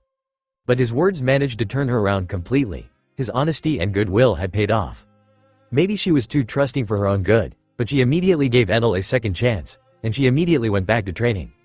Hina was not the type of woman to rely on others for protection after all. She needed to stand by her friend's side, equals, as all friends were. And so, Enel's meeting with Hina concluded, and the Emperor was left with a few onigiris to eat. He picked up the nicely packed lunchbox with a smile. I guess she made them for me. Garp never bothers with making things look presentable. He slowly took one out of the box and took a bite, before chuckling a bit and shaking his head. Yep. It's tasteless. He then took another bite, with a smile on his face, but delicious all the same. The Emperor sighed as he looked at the state of his training site. Cracked rocks and soil surrounded him as he ate in peace. The silence was his friend, and it gave him plenty of time for introspection. Friendship is an odd thing. I hope I'll be able to fix things with Hina in the future. But for now, I must go back to training. Enel knew that he couldn't be a good friend, not a good leader, as long as he was too weak to protect anything. And so, he scarfed down the last few onigiris that Hina had prepared for him and went back to his training site shaking and trembling under his strength. And as Enel picked his training back up, one of his subordinates was preparing himself for a long journey.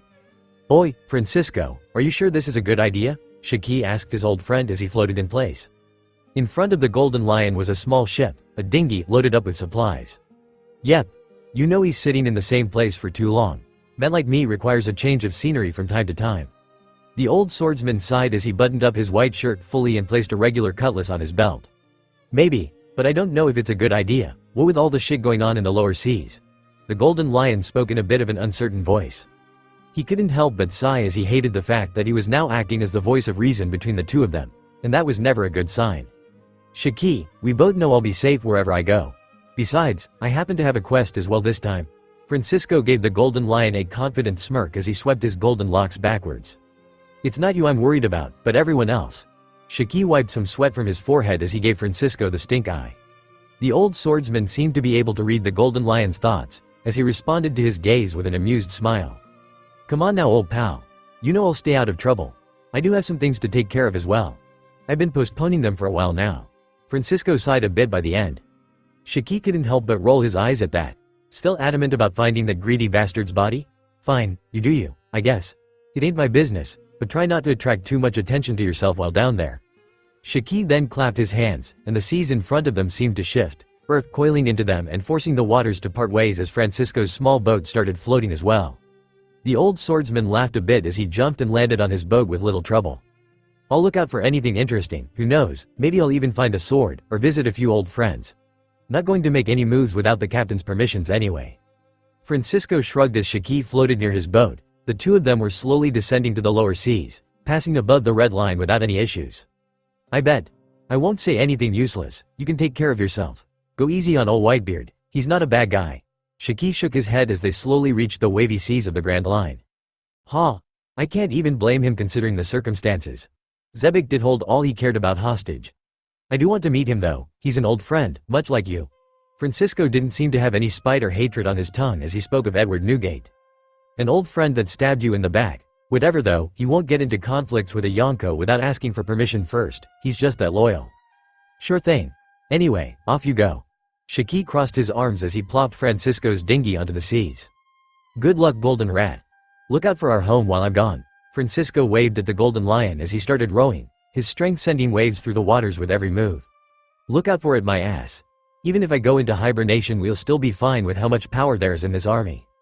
In the end, Shiki just shook his head and floated back to the skies. "I just realized this. Garp is going to be very pissed off about this." Shiki smiled deviously as he envisioned himself giving the news to the old marine hero. Garp was indeed not happy at all to find out that Shiki had let Francisco off to wander the world without any supervision. He was somewhat okay with him leaving on a mission sent by Enal, sure, but now he was off doing his own thing while his captain trained. It was too late to do anything about it anyway. By the time Shiki informed him, a few days had already passed. Garp was half a mind away from making a meeting and searching the seas for him, truly believing that he was an individual far too dangerous to leave off alone. The one to calm him down was his own son, Dragon. "Dad, I get that you don't like or trust him, but he has still proven to be loyal to Enal. It's safe to assume he's not the same bloodthirsty pirate he once was." Dragon already knew of Francisco's past with Garp, and he knew of the Rock's pirates and the circumstances surrounding it. He hadn't been there in person, but Garp didn't keep it a secret from him. The old marine hero never really cared for the world government's orders, he obviously wouldn't bother keeping secrets from family. Which was why Dragon already had enough information to build a profile of sorts for Francisco. Garp didn't exactly build a beautiful picture, as the man had done a lot of heinous things under Zebek. But Dragon's personal experience with Francisco painted him as an agreeable and loyal individual. He felt that Sky King Enal's right wing was trustworthy enough to be left to his own devices. Garp was still mumbling complaints under his breath, but Dragon was at least able to placate him for now. Enal wasn't even informed of Francisco's departure, as Garp didn't want him to be too distracted from his training. Meanwhile, Larthy and her team were spending most of their time looking into the ancient empire that had faced off against the world government. Their texts could only be interpreted in so many ways, unfortunately. But Larthy, in all her boredom, did manage to find something interesting. More specifically, she managed to find that the word hearth had more meanings in the ancient script. They didn't have many examples of it being used, but it seemed that it could refer to fertility and life as well. So, from a god of stoves and campfires, he went to a possible god of fertility and or life. Luffy couldn't help but scratch the back of her head with a scowl stretching on her face. Instead of just a fire, heat-related devil fruit, now they had to look into a few more devil fruits in order to find the third god fruit. They already had one, that being Enal. And Enal claimed to know where Nico was as well and even said that Nico was already on their side. So they essentially had two of them. Her discovery didn't make the jobs of the revolutionaries any easier, but at the very least they had some more things to look into now. And just like that, the months started rolling by. Everyone was off doing their own things. The Marines kept building and training, preparing for the day that they would overthrow the world government and restore justice. The revolutionaries were stretching out their information networks all over the world, gathering as many clues as they could. The Sky Guards kept training and training. Wiper eventually joined Garp's training, though he was weaker than both Oven and Enal when it came to actual strength. Instead of focusing on his fists, he was allowed to use his spear, and he had to share a space with Oven. The two of them were even allowed to spar, though it was horribly one-sided. Wiper may have been more talented in Conqueror's hockey, but that alone didn't mean much in a real fight. As he was too weak to take a few serious hits from Oven. The only reason he was able to take on more than one was because Oven was weakened by Sea Stone. Still, to Wiper, that just meant he had more space for progress. He certainly never wanted to feel as desperate as he had against the grunts of the Beast Pirates. Oven was also okay with having a training partner for now, as the training regime was getting a bit stale for him. He was used to being surrounded by his many siblings or subordinates. Isolation was not something that he was too accustomed to. Everyone on the island progressed quite a bit in the tasks that they set out to do. And while Luffy was looking into poneglyphs further, Robin was looking into ways that she could spend more time with Enal. And, one day, she finally managed to talk Garp into letting them have a bit of group training. It was surprisingly not even that difficult, especially since he now had Oven and Wiper training together. The old marine hero did make it clear that it was a one-time thing though. He didn't want Enal to be too distracted. Garp considered him a lot more important than the others after all. And so, Robin was given a bit of leeway to head into the parts where Enal trained. She made a point to take a quick bath and change into fresh training clothes before going to him. Robin disliked being dirty, and she especially didn't want Enal seeing her in such a sorry state. She could feel the tremors of his punches from a few hundred meters away. Even under Sea Stone, his strength seemed to be domineering. At least to things she was accustomed to. The closer she got, the more she felt the ground shaking underneath her feet. When she got close enough, Enal's strikes still echoed throughout the area. Robin's eyes widened a bit as she looked at the deep marks that Enal's fists had left on the stone. Gashes spanning as long as the eye could see. At that rate of improvement, Enal was sure to reach his goals within the time limit he had given himself. Although Enal still felt that his progress was lacking, Robin found it to be quite astonishing. After admiring the training site, Robin's eyes finally settled on the man himself. The sun was shining brightly over the outdoor training area, and in the middle of it, Enal's tall and shirtless figure was panting a bit. His body was covered in sweat, his fists were bandaged up and bleeding. It didn't take long for Robin to remark that Enal had somewhat changed. His muscles were bulkier, and they weren't just for show either. He was never a skinny man, but now he looked a lot more intimidating. But the biggest change was his eyes. They looked determined, more so than anything Robin had ever seen. After she finished gawking at his panting figure, he finally noticed her. Before he could greet her first though, she finally opened her mouth. "Hey, mind if I join you?" Robin smiled coyly as she brought her palms together behind her back. Enal smiled a bit when seeing her, he then swiped his arm, wiping the sweat from his forehead. "You know I always enjoy your company. But I'm afraid Garp would kill the both of us." Although he was visibly glad to see her, he still didn't want to break out of the habit he had created. He just used Garp as an excuse. Isolation wasn't an issue to him. As long as he grew stronger he couldn't care less, and he knew that Robin would distract him. Well, it would be fairer to say that he would have been distracted by her. Robin seemed to wave her hand dismissively at his refusal. She just grinned at him and started stretching. He agreed to this. Only for today though. Robin's cheeky smile and confident attitude seemed to convince Enal, as he scratched the back of his head with a wry smile. "Well then. No reason to hold back, I guess," Robin nodded as she continued stretching. As she moved, the Emperor couldn't help but admire her curves and athletic figure. He did so for a few seconds, before shaking his head and cursing himself inwardly for creeping on her. They had been friends for a while, and he did enjoy her company a lot. He certainly didn't want to ruin that by acting out of pocket with her after a prolonged period of isolation. "So, how's your training going?" Robin didn't seem to notice him staring at her, or if she did, she didn't mind it one bit. "It's going well, just working on everything, I guess." Garp's training focused on explosive power, whitey, speed, strength and flexibility. Punching mountains repeatedly wasn't exactly what one would expect from such a description, but hey, it was impossible to argue with the results. Garp was a living example of the validity of his training methods. He was one of the strongest men alive at the end of the day. Robin nodded when hearing his answer. She was also working on the exact same things as him. She just wanted to break the ice. "You look great, by the way. Sorry for just staring at you earlier." As she spoke, she scanned his toned body, not bothering to hide her wandering gaze from him. Enel instantly felt a jolt of something that he didn't quite recognize at first, and his heart raced for a few seconds as he scratched the back of his head and calmed down. "Oh please. I look like shit and probably smell much worse. I haven't had a shower in a few weeks." Enel smirked a bit as he waved his hand around dismissively. Now, you may stink a bit, but you certainly don't look bad." Robin covered her mouth with her palm as smirked and her eyes wandered over his body once more. That caused the old emperor to cough a bit and just accept the compliment. "Thanks, you look pretty amazing yourself." That was the only answer he could really come up with. It wasn't anything special, but it seemed that Robin took it quite well. She seemed to blush before turning her gaze and looking Enel in the eyes with a coy smile. "Oh, stop it. You're making me blush. Your words are almost as flattering as your gaze was earlier." After that, Enel seemed to cringe for a few seconds. "Yeah, you know, girls catch on pretty fast when someone's ogling them." Robin gave Enel a coy smile as she tied her long hair into a ponytail. "Sorry, I may try to be respectful, but I am still a man. Now then, I think we should get on with training, before Garp comes here to coach us personally." It was impossible for the Emperor to not realize that she was teasing him. He wasn't exactly bothered by it, but he also didn't feel like engaging too much with it for now. They still had quite a lot to do, and the day was still young. They couldn't be slacking off already. Fine.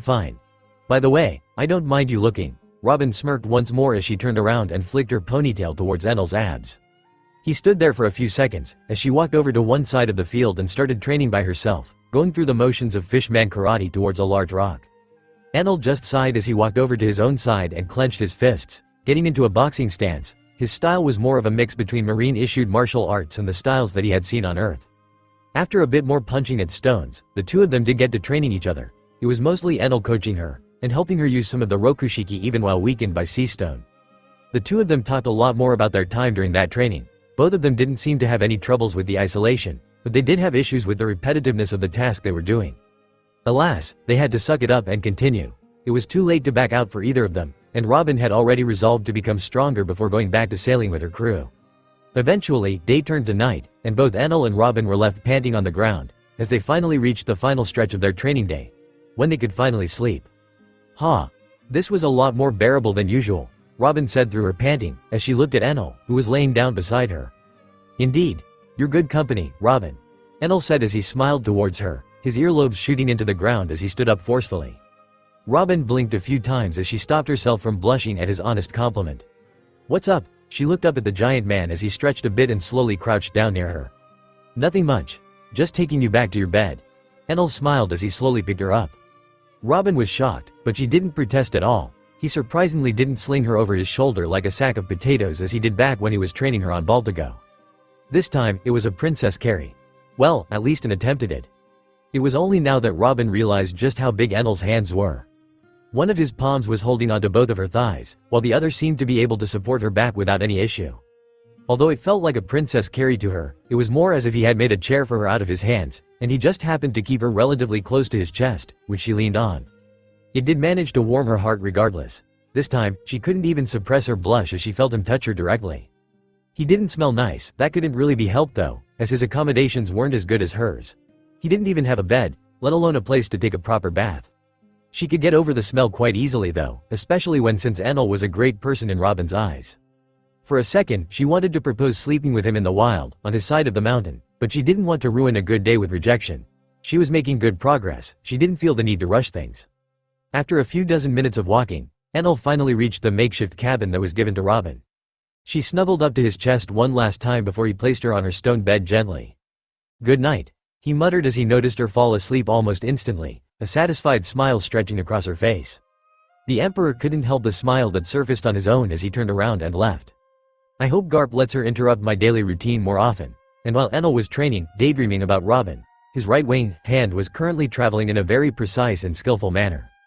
With his mastery over sailing, it was extremely easy for him to make his way through the Grand Line, his eyes shining with comprehension as he focused on the map in front of him.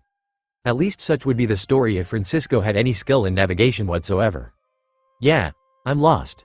The right hand of the Sky King had many things going for him. For one, he was stronger than most out there. Some would say he was amongst the strongest in the world, even holding the title of strongest swordsman once. He also had a charisma that his previous captain, Rox D. Zebek, lacked, as he had acted as the glue that kept the Rox pirates together.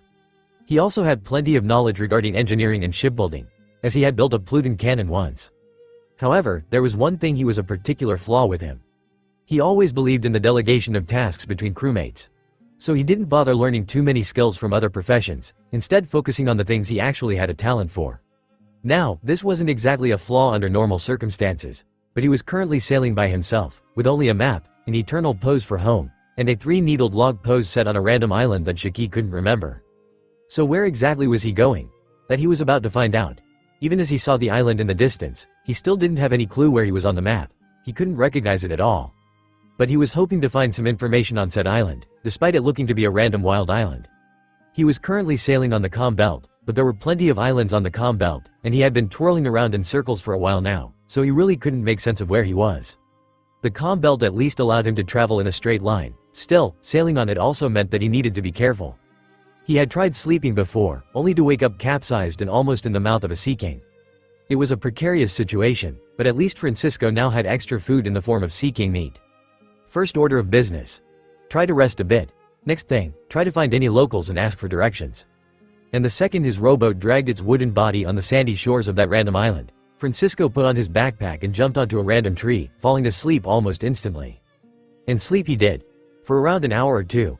It was at least enough to regain some energy, but he didn't wake up because he wanted to. Asterisk boom asterisk explosions and sounds of fighting were what woke him up. There was also the distinct smell of burning, in a forest. It was rather concerning, but Francisco truly had no care for the habitat of a random island. Regardless, curiosity got the better of him as he slowly stood up and dashed from tree to tree towards the source of the sound. Deeper into the forest, in the middle of a clearing, were two young men. They seemed to be fighting desperately. Well, they appeared to be sparring, just intensely. One of them had his fists covered in fire, his punches extending in explosions as he burned the area around him. He also seemed to put out the fires and control them skillfully enough to avoid too much collateral damage. The other youngster was a teenager. He seemed to be able to stretch out his body endlessly, punching away at the fire devil fruit user with inhuman flexibility. At least this island isn't barren. The old swordsman rubbed his chin as he looked at the two young men a bit more. The fire human was shirtless, only wearing an orange hat, a pair of black trousers, and red sandals. The stretchy human was wearing a red open vest, blue shorts, straw sandals, and a straw hat. The more Francisco looked at them, the more he figured he recognized them from somewhere. Only after hearing their conversation did it click for him. Is that all? You'll have to try harder than that, Luffy, the fire human stated as his flames blasted outwards in all directions. She, I'm barely trying right now. Don't look down on me, Ace. The stretchy human laughed a bit as his entire body turned black, blocking the heat while only sweating a bit. Aren't they Garp's grandsons, huh? What are the chances? That's enough, you two. From the side, an older voice could be heard. Francisco focused on that figure for a few seconds. It was also strangely familiar to him. An older man, one with long white hair, round glasses, and a short beard. He dressed plainly, wearing a regular yellow t-shirt, shorts, and sandals. He also wore a large silver hooded cloak, keeping his hood down. He also carried a familiar-looking cutlass on his waist. But it was only when noticing the scar that covered his right eye did it finally click for the old pirate. Silver's really, holy shit. I didn't think he'd even be alive after hearing of the mess that Roger started. Oh, come on, we were getting to the fun part. Disappointment could be heard in Luffy's voice, and Ace seemed to think the same.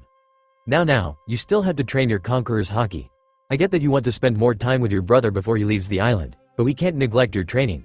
Rayleigh's resolute voice seemed to put out Luffy's excitement almost instantly. The teenager pouted a bit as he looked away for a few seconds. Ace sweated a bit as he smiled and spoke out. Don't worry, I'll come to visit you before you set off. I just have to go see Pops, ya know? Yeah, that old man was pretty awesome, so I forgive you, Luffy declared as he crossed his arms and smiled with renewed energy. That's great. Can you go and can't? Rayleigh stopped speaking as he turned and looked at a random tree. It's not nice to eavesdrop on conversations, whoever you are. You can come out now. Rayleigh's tone was louder. His voice echoed throughout the clearing as both Ace and Luffy seemed to panic a bit and get ready to fight. Well, this is going to be an awkward reunion. Francisco sweated a bit as he realized that the jig was up. It couldn't be helped, he wasn't exactly the most adept at sneaking around, and Rayleigh was strong. So, with a sigh, the old legendary pirate decided to jump down from his tree, landing on the ground with a loud thud as the earth cracked underneath him. Rayleigh's hand was already on the hilt of his blade, as he gazed at Francisco's figure with wary eyes. Francisco himself scanned all three of them with his gaze, finally stopping when his gaze met that of Luffy. "Who are you?" Ace was the one to shout out first. Luffy was still stuck in a staring match with Francisco. And Rayleigh was trying to figure out why Francisco looked so familiar. Wait a minute. Rayleigh's eyes widened as he got a better look at Francisco. His blonde hair, royal blue eyes, his powerful and calm gaze. "My name's Francisco. One of you at least knows me." "Shit. How?" Unfortunately, Rayleigh didn't think that he had the time to ponder the reality that was staring him in the eye. He immediately drew his blade, turning it black as he stepped in front of Ace and Luffy. "Ace, take Luffy and run away from here." The right hand of the Pirate King realized who he was looking at, and it was one of the worst possible situations. "What? Why would we do that?" Luffy cracked his knuckles as his hands turned a shining black color. "This isn't the time for jokes." Rayleigh's serious voice quickly caused Luffy's confidence to sway. "The hell? Old man Rayleigh is never this panicked?" Even Ace was surprised. Rayleigh was, at the end of the day, a man that had sailed with the previous Pirate King. Even if Ace didn't like his biological father much, he still knew that Rayleigh, as Roger's right hand, was extremely powerful. "Calm down, Rayleigh. If I wanted to attack you I would have done so already." Francisco just crossed his arms and shook his head, Luffy and Ace. Rayleigh just stared at the old monster with a wary gaze. "How are you even alive?" After a few seconds of staring, Rayleigh managed to speak out in a frustrated voice. "That's a rather lengthy tale. I'll just say I got lucky." Francisco shrugged at Rayleigh's question, not bothering to go into too many details. Still pretty unsure whether or not he's an enemy. He's training Garp's grandsons, so he might just be an ally. Francisco scratched his chin as his gaze wandered back to the two young pirates that were still behind Rayleigh, looking confused. "Old man Rayleigh, who's this?" Luffy asked as he puffed his cheeks and walked beside his master. "This?" Rayleigh squinted a bit, before looking back at Francisco and sighing. "He's a pirate from back in the days. Francisco de Guzman they call him." Rayleigh shook his head while speaking. Unfortunately for him, Luffy looked even more confused now. "He doesn't look too old. Also, never heard of him." Luffy picked his nose with his pinky as he scowled at the concept of a young-looking old man. Meanwhile, Ace's mind was racing, as he started to remember a few stories from his father. Stories about a former crewmate. Someone strong enough to rule over an entire generation of pirates. If that is truly who he is, then he's supposedly older than Pops. How is he looking so young? While Ace's mind was running on overdrive, the conversation on the outside kept going. "Ha, you're as straightforward as your grandfather." Francisco chuckled a bit as he looked at the rubber human. "Oh, you know Gramps?" Luffy immediately smiled as his eyes shined a bit. "Who doesn't? But to be more precise, we're currently in the same pirate crew." Francisco smiled calmly as he dropped the biggest bombshell that Luffy had ever heard in his life. "What?" Ace, Luffy and Rayleigh all had the same reaction, their eyes popping out of their heads as they stared a hole through Francisco's skull. "There's no way, Gramps would never become a pirate," Luffy exclaimed in indignation while Ace only stared on in shock. Rayleigh was trying to make simulations in his mind. Why would he want to lie to us about this? Is he trying to gain something from this? "Well, I guess we aren't technically pirates." Francisco shrugged once more, ignoring the shock of the people he spoke to. "Then what are you?" Ace was the one to ask this time, getting a bit frustrated with the way Francisco kept talking about the subject. "Fine. I guess it's no harm in telling you three. Garp and I are the left and right wings of Sky King Enal. We're building an army to face off with the world government." "Enal? You mean long ears?" Luffy's eyes seemed to shine at the very mention of that name. "Well, technically it's long earlobes. But yes." Francisco smiled a bit when hearing that strange nickname that Luffy had for his captain. The Straw Hat Captain seemed to be taking things really well. Meanwhile, Ace's bewildered gaze seemed to only become more and more clouded. Rayleigh was also stuck in place, sword still in hand as he unmovingly tried to process what he was hearing. "So, you are all forming an army. How far have you gotten?" Rayleigh asked as he hoped to get a bit more information out of Francisco. Unfortunately, the old legendary swordsman just shook his head. "We are very far. But I can't give you many details if you're not part of it. We're a secret for now. You're only aware of this now because you seem to be linked to Garp's grandsons." Francisco smiled a bit as he looked back at Ace and Luffy. That's understandable." Rayleigh nodded as he heaved a heavy sigh. "I'm getting way too old for this. Wait, this guy is supposed to be even older. How come you're so young?" was the next question that instantly rose from Rayleigh's mouth. "Well, it's a devil fruit ability. Turned me back to my good old days, before the whole God Valley incident. Before I got crippled from torture in the world government's basement." Rayleigh winced a bit at that sentence, knowing that he was partly responsible for such a thing. But they were enemies, so he didn't exactly feel guilty. Luffy just found the concept pretty neat. Ace's gaze widened once more, as more thoughts started running through his head. A devil fruit. Did it cure him completely? Would it work on Pops as well? It's strange that they didn't kill you. Rayleigh shook his head once more as he pondered why on God's green earth did the 5 elders ever accept allowing such a man to live. I could say the same about you, Mr. Pirate King's right hand. Francisco just laughed before shaking his head. Rayleigh blinked a few times, before chuckling a bit. It was indeed odd how he had been allowed to roam free, even while staying on the Sabodi archipelago, a place that celestial dragons once frequented. You want my opinion on why they aren't hunting us down like dogs? On why they didn't just execute me while I was captive? Francisco's words seemed to get more and more frustrated as he spoke. He captured the attention of everyone, even taking Ace out of his daydream. Well, if you want the truth, I think they really just don't give a damn about us. Rayleigh's eyes widened a bit when hearing that. How would he even reach that conclusion, after all the chaos that was caused while the government tried to disband the Rocks Pirates? I know what you're thinking. If they didn't care, then why all the chaos, the reactions, the bounties? They all seem more like a farce at this point. Francisco shook his head as he remembered even the bounty that he had once taken great pride in. The government has the power to wipe out everyone, at any place. The incident at Baltigo was caused by them. Francisco casually just dropped another bombshell on them. Luffy's head was steaming at that point, and Ace was starting to feel uneasy. Rayleigh himself was clenching his teeth. Things are looking bad. The more Francisco talked, the more Rayleigh felt that things were getting more complicated. More so than their captain had predicted so many years ago. The realization that Garp was colluding with a pirate was already shocking enough, even if said pirate was Enal. Still, Luffy had a few more questions left. Simple things, like, what's Baltigo? Thankfully, Rayleigh explained the situation to him with a sigh. Luffy found the entire situation quite cool. Just thinking about Enal facing off against the entire navy by himself seemed to put stars in his eyes. Ace was a bit concerned, but there wasn't much he could do.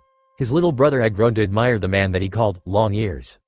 But that man was now an emperor, one of the most dangerous people alive, and quite possibly the biggest threat to the world government if what Francisco was telling them was true. In the first place, the very existence of Francisco was perplexing. Ace remembered his father, Whitebeard, speaking about the man with melancholy. It was clear that the two of them were friends. At the same time, Ace also knew that the two of them had fought in the end, and he knew that Francisco should have been dead already. But seeing him young and unharmed proved that everything he knew was wrong, and it also gave him hope that Enal would be able to cure Whitebeard. Meanwhile, Rayleigh was still somewhat stuck on the fact that Francisco was alive and well. The fact that Francisco wasn't gunning for his head was also quite the surprise, but he had never seemed like the vengeful kind anyway. So what's your plan now? Rayleigh decided to break the silence first, changing the subject. It's not worth stressing out Luffy with this any further. He should focus on his training now. Well, I do want to go find one named Gecko Moria. I also want to meet up with some of my old crewmates. Francisco didn't bother hiding his intentions, as he was looking for some information. Moria. The warlord? I've not heard much about his whereabouts after the war at Marineford. Rayleigh nodded as he didn't bother asking why exactly Francisco was looking for him. To have attracted this man's attention, can't help but feel a bit bad for that Moria, but it's none of my business. I'm not in any state to be fighting someone like Francisco regardless. At most, I could have held him back for a bit while Ace took Luffy away. At least there's no need for that now. That weirdo. Luffy scoffed a bit when hearing about Moria, being taken out of the trance he was sent into by the surplus of information from earlier. He's admittedly not that strong, but his devil fruit is quite powerful. Rayleigh shrugged as he looked at Luffy. Can't help you much with Moria, unfortunately. By the way, are you planning to visit Whitebeard as well? Rayleigh spoke as Ace's eyes widened. Yep, the sooner the better. It's been a while since I've talked with the old bastard. Francisco laughed a bit as he remembered the blonde giant that was once part of the Rocks Pirates. If you're planning to visit Pops, then I can take you there, Ace muttered, catching the attention of both Francisco and Rayleigh in an instant. On one condition. Ace continued, surprising the older pirates present as he composed himself and spoke out fearlessly. Promise not to do any harm to Pops. He's already old. I don't know what went on between you two, but I'm sure you can bury the hatchet. Ace clenched his fists as he tried his best to somehow protect his father. After all, if the stories Whitebeard told them were true, Francisco returned to his prime and be a real threat to anyone on the high seas. He needed some kind of assurance that a fight wouldn't break out. That's no issue. I promise you that my intentions are not harmful. I've no reason to hurt him. From what I know, he's one of Enal's allies. Francisco just waved Ace's concerns away and promised right away. It's safe to assume that Whitebeard will panic quite a bit when seeing you. Rayleigh sweated a bit as he imagined how the old and sick Whitebeard would react when seeing a ghost from his past. I won't hold it against him if he attacks me out of panic or something like that. especially since it seems he's achieved his dream already. Francisco smiled a bit as he eyed Ace for a few seconds. He had picked up on how Garp's nephew had called Newgate Pops. It was rather heartwarming for him since he knew exactly the type of person that Whitebeard was. What do you mean? Luffy seemed a bit out of it, but he wasn't exactly brought up to speed on a lot of things. Whitebeard only ever cared about having a family. That's his dream, and he will do anything in his power to protect it. He'll stop at nothing. Francisco nodded a bit as he remembered Whitebeard's dream. It did warm his heart a bit to hear that his old friend had achieved his lifelong dream. That sure sounds like Pops.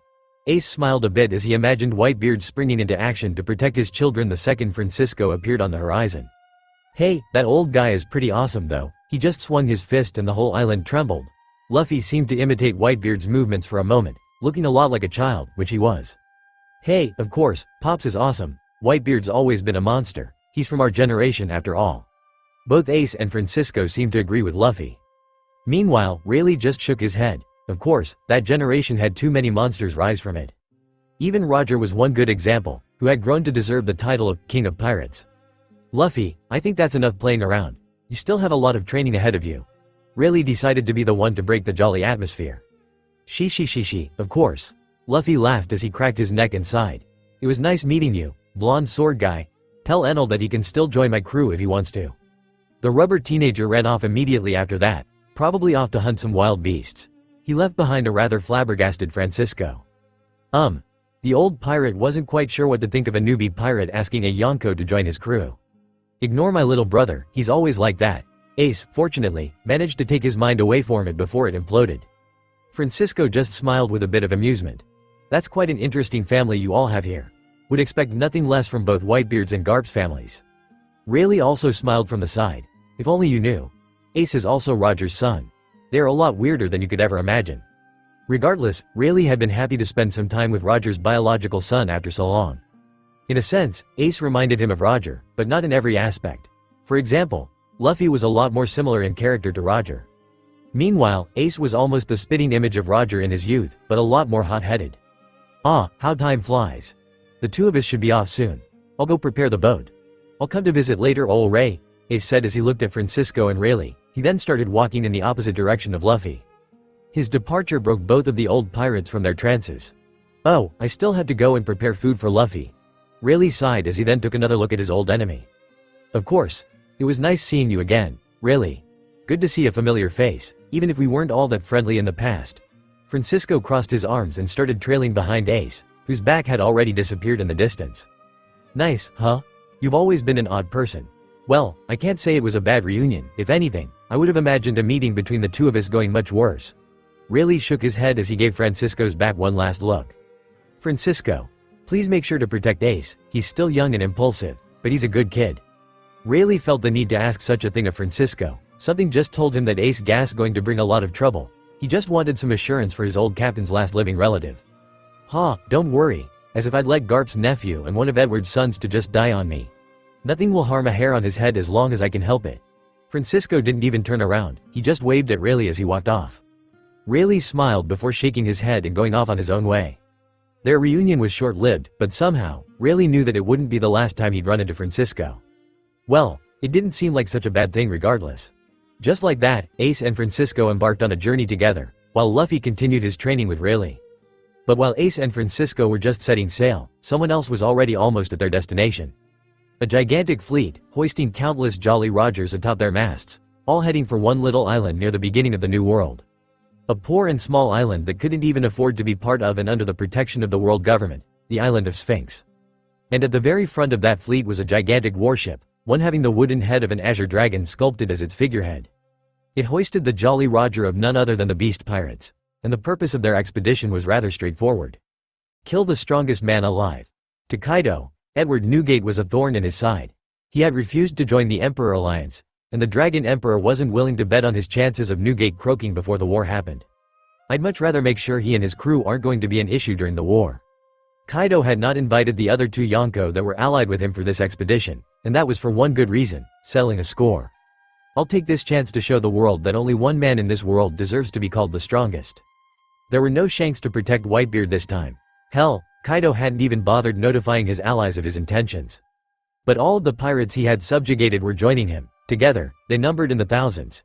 and the beast pirates were also present, all of the all-stars in the Tobarapo. A decisive clash between two emperors was going to happen. Question is, will Whitebeard be prepared for it? Even though I was expecting this, I can't say that I am happy about it. Whitebeard's gaze scanned the fleet that formed on the horizon in front of him. He didn't even need to see Kaido's ship in order to realize who was the one attacking him. Retaliation for not joining him, huh? Marco and his other sons had all already warned him of such a thing happening.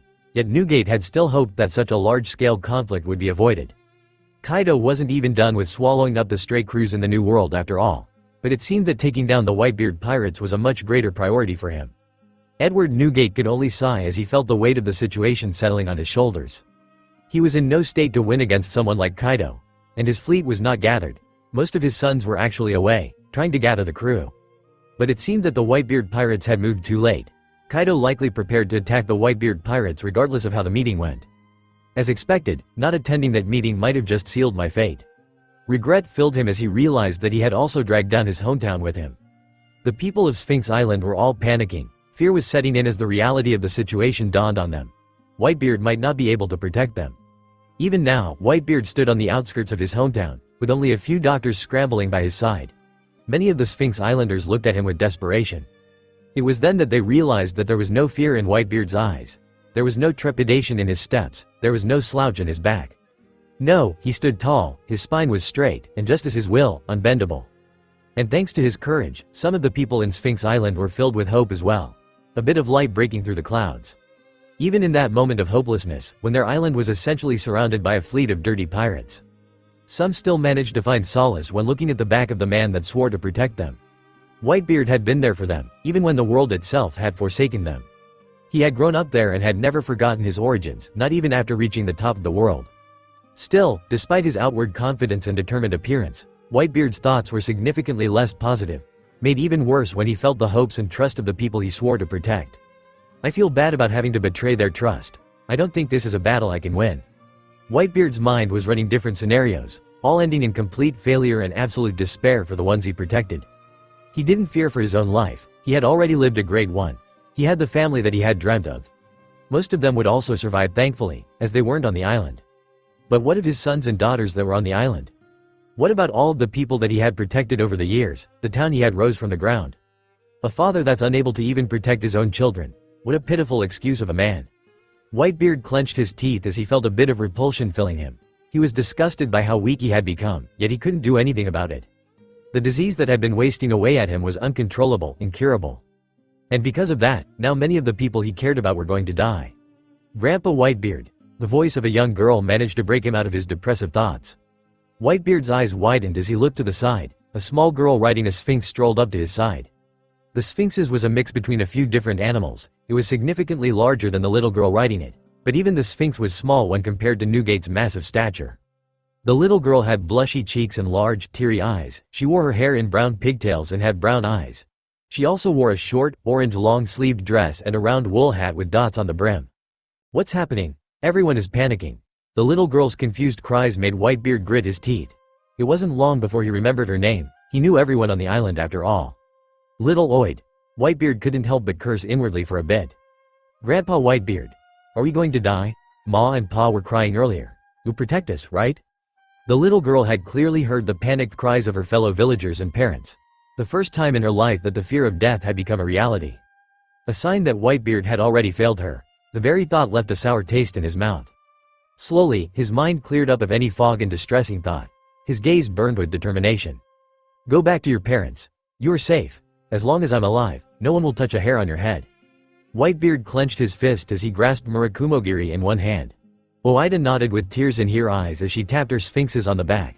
The sphinxes dashed away immediately, its instincts telling it to run as far as its legs could carry it. What a pathetic sight, Whitebeard. A displeased voice broke the silence as the ships got closer and closer to the shore, with Kaido's ship at the very front. The Dragon Emperor's shout seemed to be carrying a lot of power by itself, the seas themselves shaking as larger waves broke out towards the shores.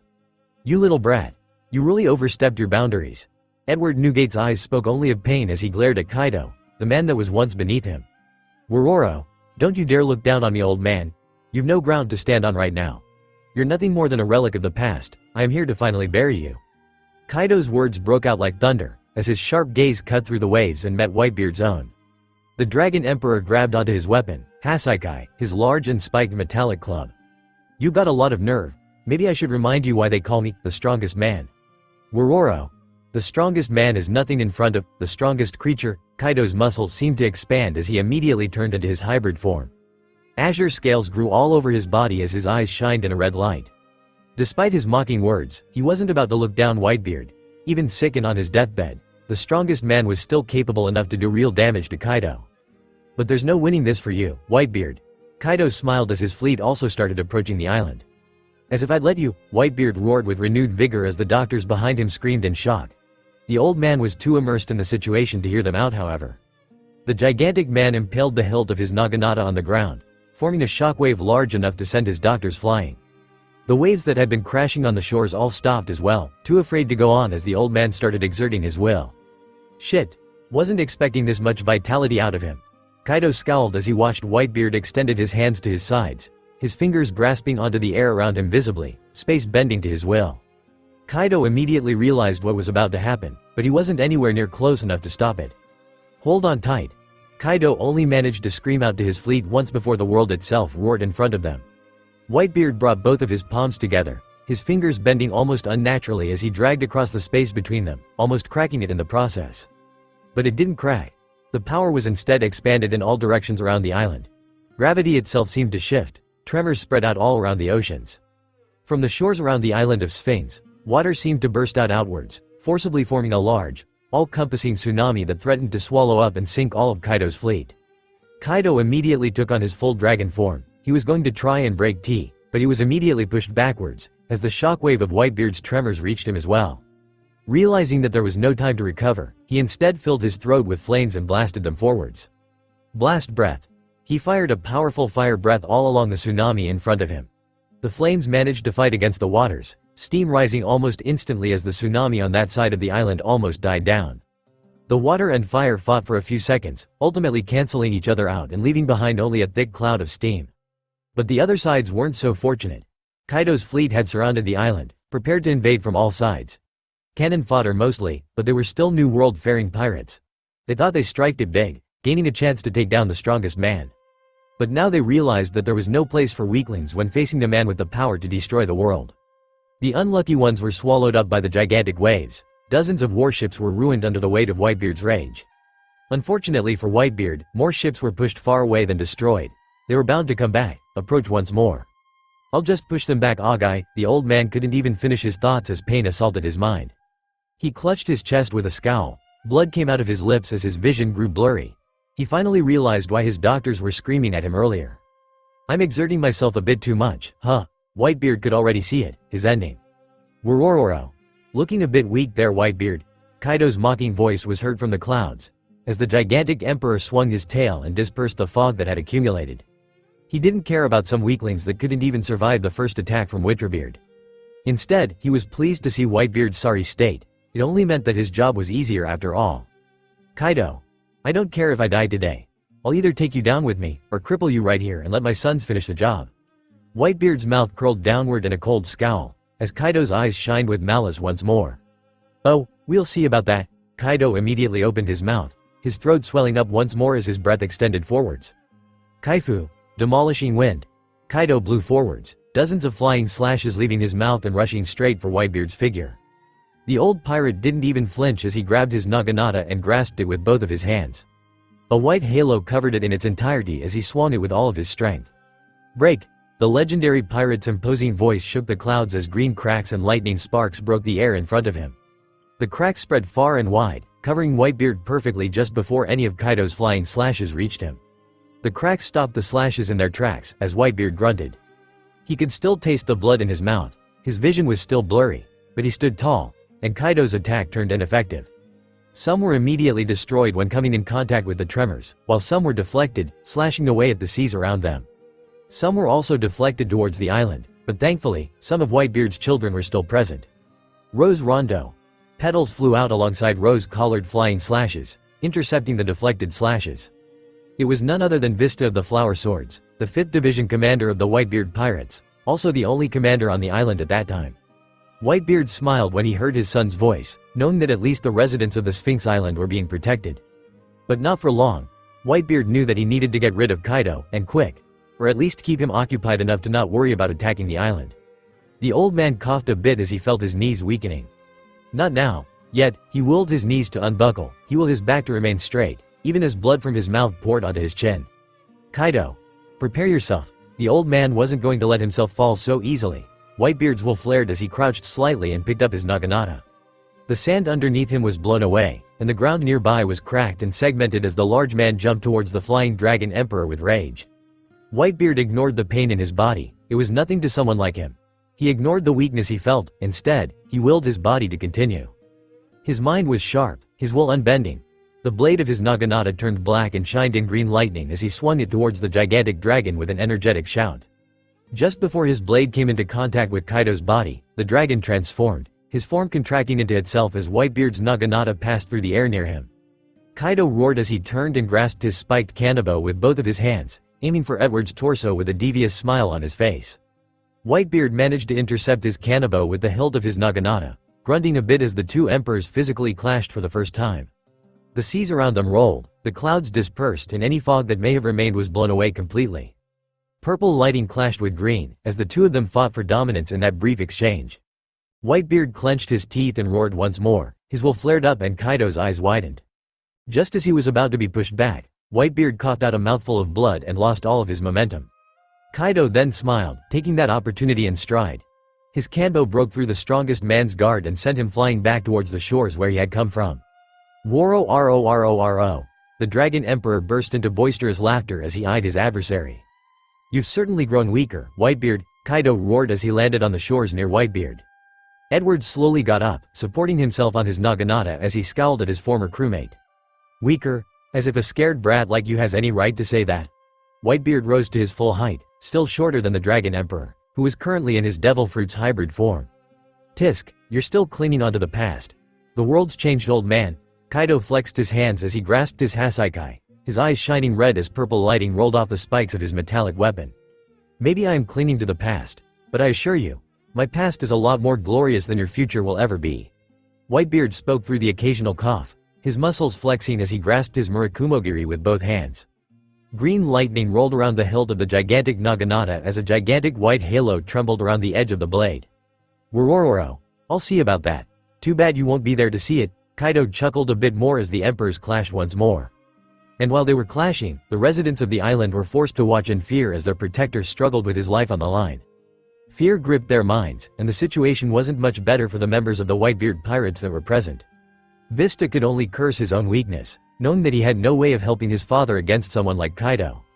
Even if he could provide a distraction, that would mean that no one was left protecting the residents of Sphinx Island, his father's hometown. He couldn't allow that to happen. He braced himself for the hordes of pirates that were bound to come rolling in. The pirate ships that Whitebeard had pushed back were already returning. Now, Vista wasn't stupid. He knew that the situation was hopeless. He knew that he would most certainly fail to defend the island from the pirates that encroached from all directions. But he was going to die before he ever gave up. He still had plenty of pirates on his side. The commanders were away, but they still had enough people to man cannons. Whitebeard's ship, the Moby, was beached on one side of the island, and a good part of the crew had already gotten to work, trying to sink as many ships as possible using its cannons. Vista could at least give and allow them to protect that side. His father was taking care of one as well. So, he was left with two sides. The south and the east of the island. And he prepared his resistance straight in the middle. He unsheathed both of his blades and exhaled a breath of air that he had been holding in his lungs ever since seeing his father's injured form. I'll put my life on the line, a last dance. Both of his blades shined, petals rolling around him as the first of the pirates stepped onto the island. Vistas twirled his mustache with a calm look as he held his position and waited. More and more pirates disembarked, prepared to strip the island of everything it had. And that was when Vista started. His blades cleaved through the pirates in a bloody fashion as he sent flying slashes towards all of the ships that he could see. He managed to kill hundreds in a few dozen seconds. He wasn't unmatched, however. Vista's attention was captured by a fiery explosion, as he was forced to cross his blades and block a strangely serrated blade. His hands trembled slightly as he watched the tall masked man in front of him. Large black wings fluttered behind him. King. The flowery swordsman scowled as he truly prepared for his last stand against the Beast Pirates Alliance. King was silent, not bothering to engage with Vista verbally in any way. He stepped back as Vista's sword swiped forwards. He immediately took to the air, dodging Vista's slashes with ease as flames rose up around him. King circles around, trying to find an opening in Vista's defenses. But the Whitebeard pirate was too skilled to be caught off guard, and he parried each of King's attacks with precision and finesse. Vista's entire body turned black as he struggled to stand up to the Lunarian's flames. King himself was uninjured. He probed and slashed at Vista occasionally, sending flames towards him as well whenever he found an opening. Vista's stance was hard to break through, but he was still only human. He was bound to get tired eventually. Especially since he was forced to send flying slashes towards the other pirates as well. Eventually, the inevitable happened. The other pirates started advancing into the island. The flowery swordsman tried to send a few flying slashes their way, something that King noticed and took advantage of. "I don't think you have the luxury to worry about that." King's tone sounded indifferent as his serrated blade slashed the Whitebeard pirate across the chest in a gruesome fashion. The serrated edge caused chunks of flesh to fly off as Vista in turn swung both of his blades and almost cut off King's arm. Vista heaved as he clutched at his chest with one of his hands. His defense had fallen, and he had barely managed to do anything to King in the process. Every time he somehow managed to push King back, the beast pirate was just able to bounce right back without any issue. It felt almost insulting to Vista. "Marco, you better take revenge for us." Vista continued to clutch at his chest as his grip on his swords became stronger. He was about to dash towards King, to at least attempt to take him down with him, but a yellow laser hit the ground right in front of him, creating a large explosion that blasted him backwards, his back hitting a few rocks.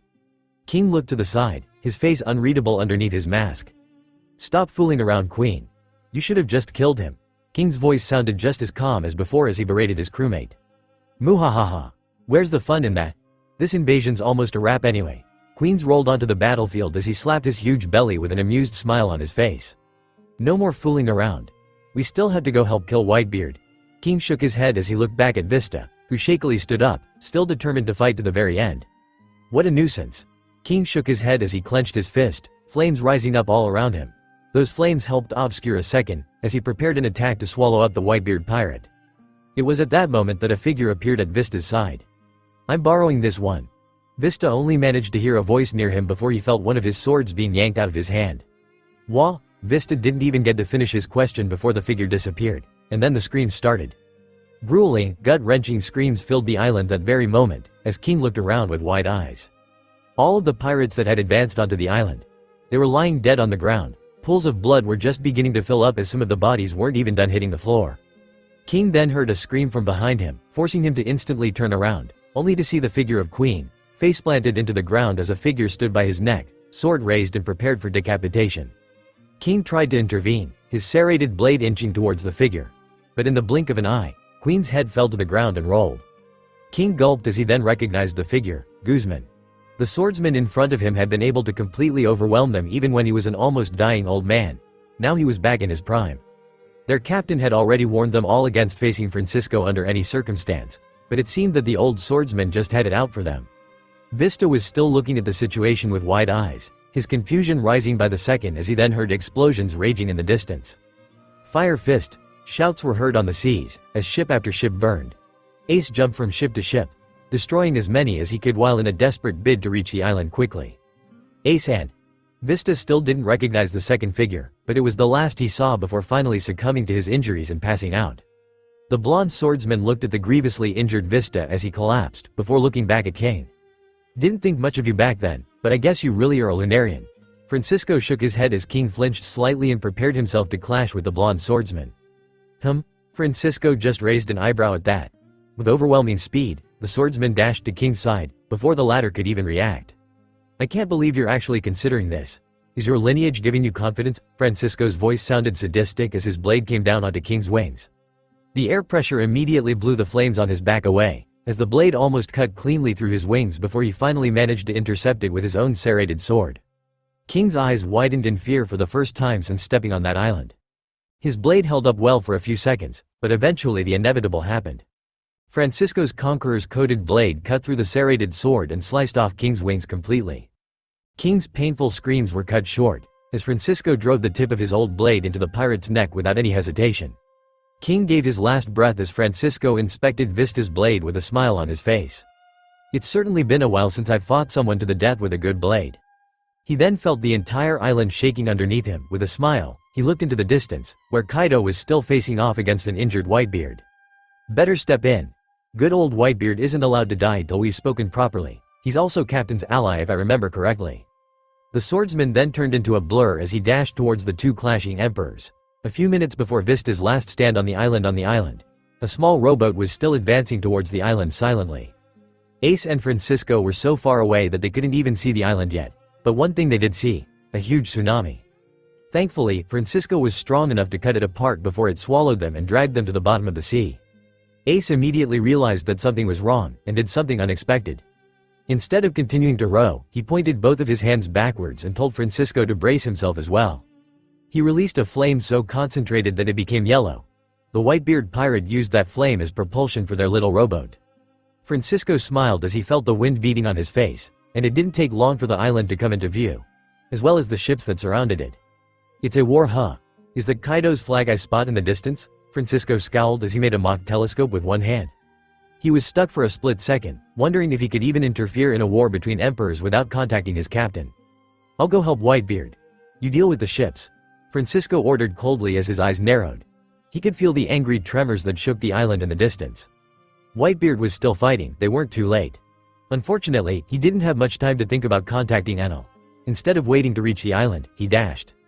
He dashed with so much force that the rowboat broke underneath him. Ace was thankfully able to fly, using his devil fruit's propulsion, so that wasn't an issue for him.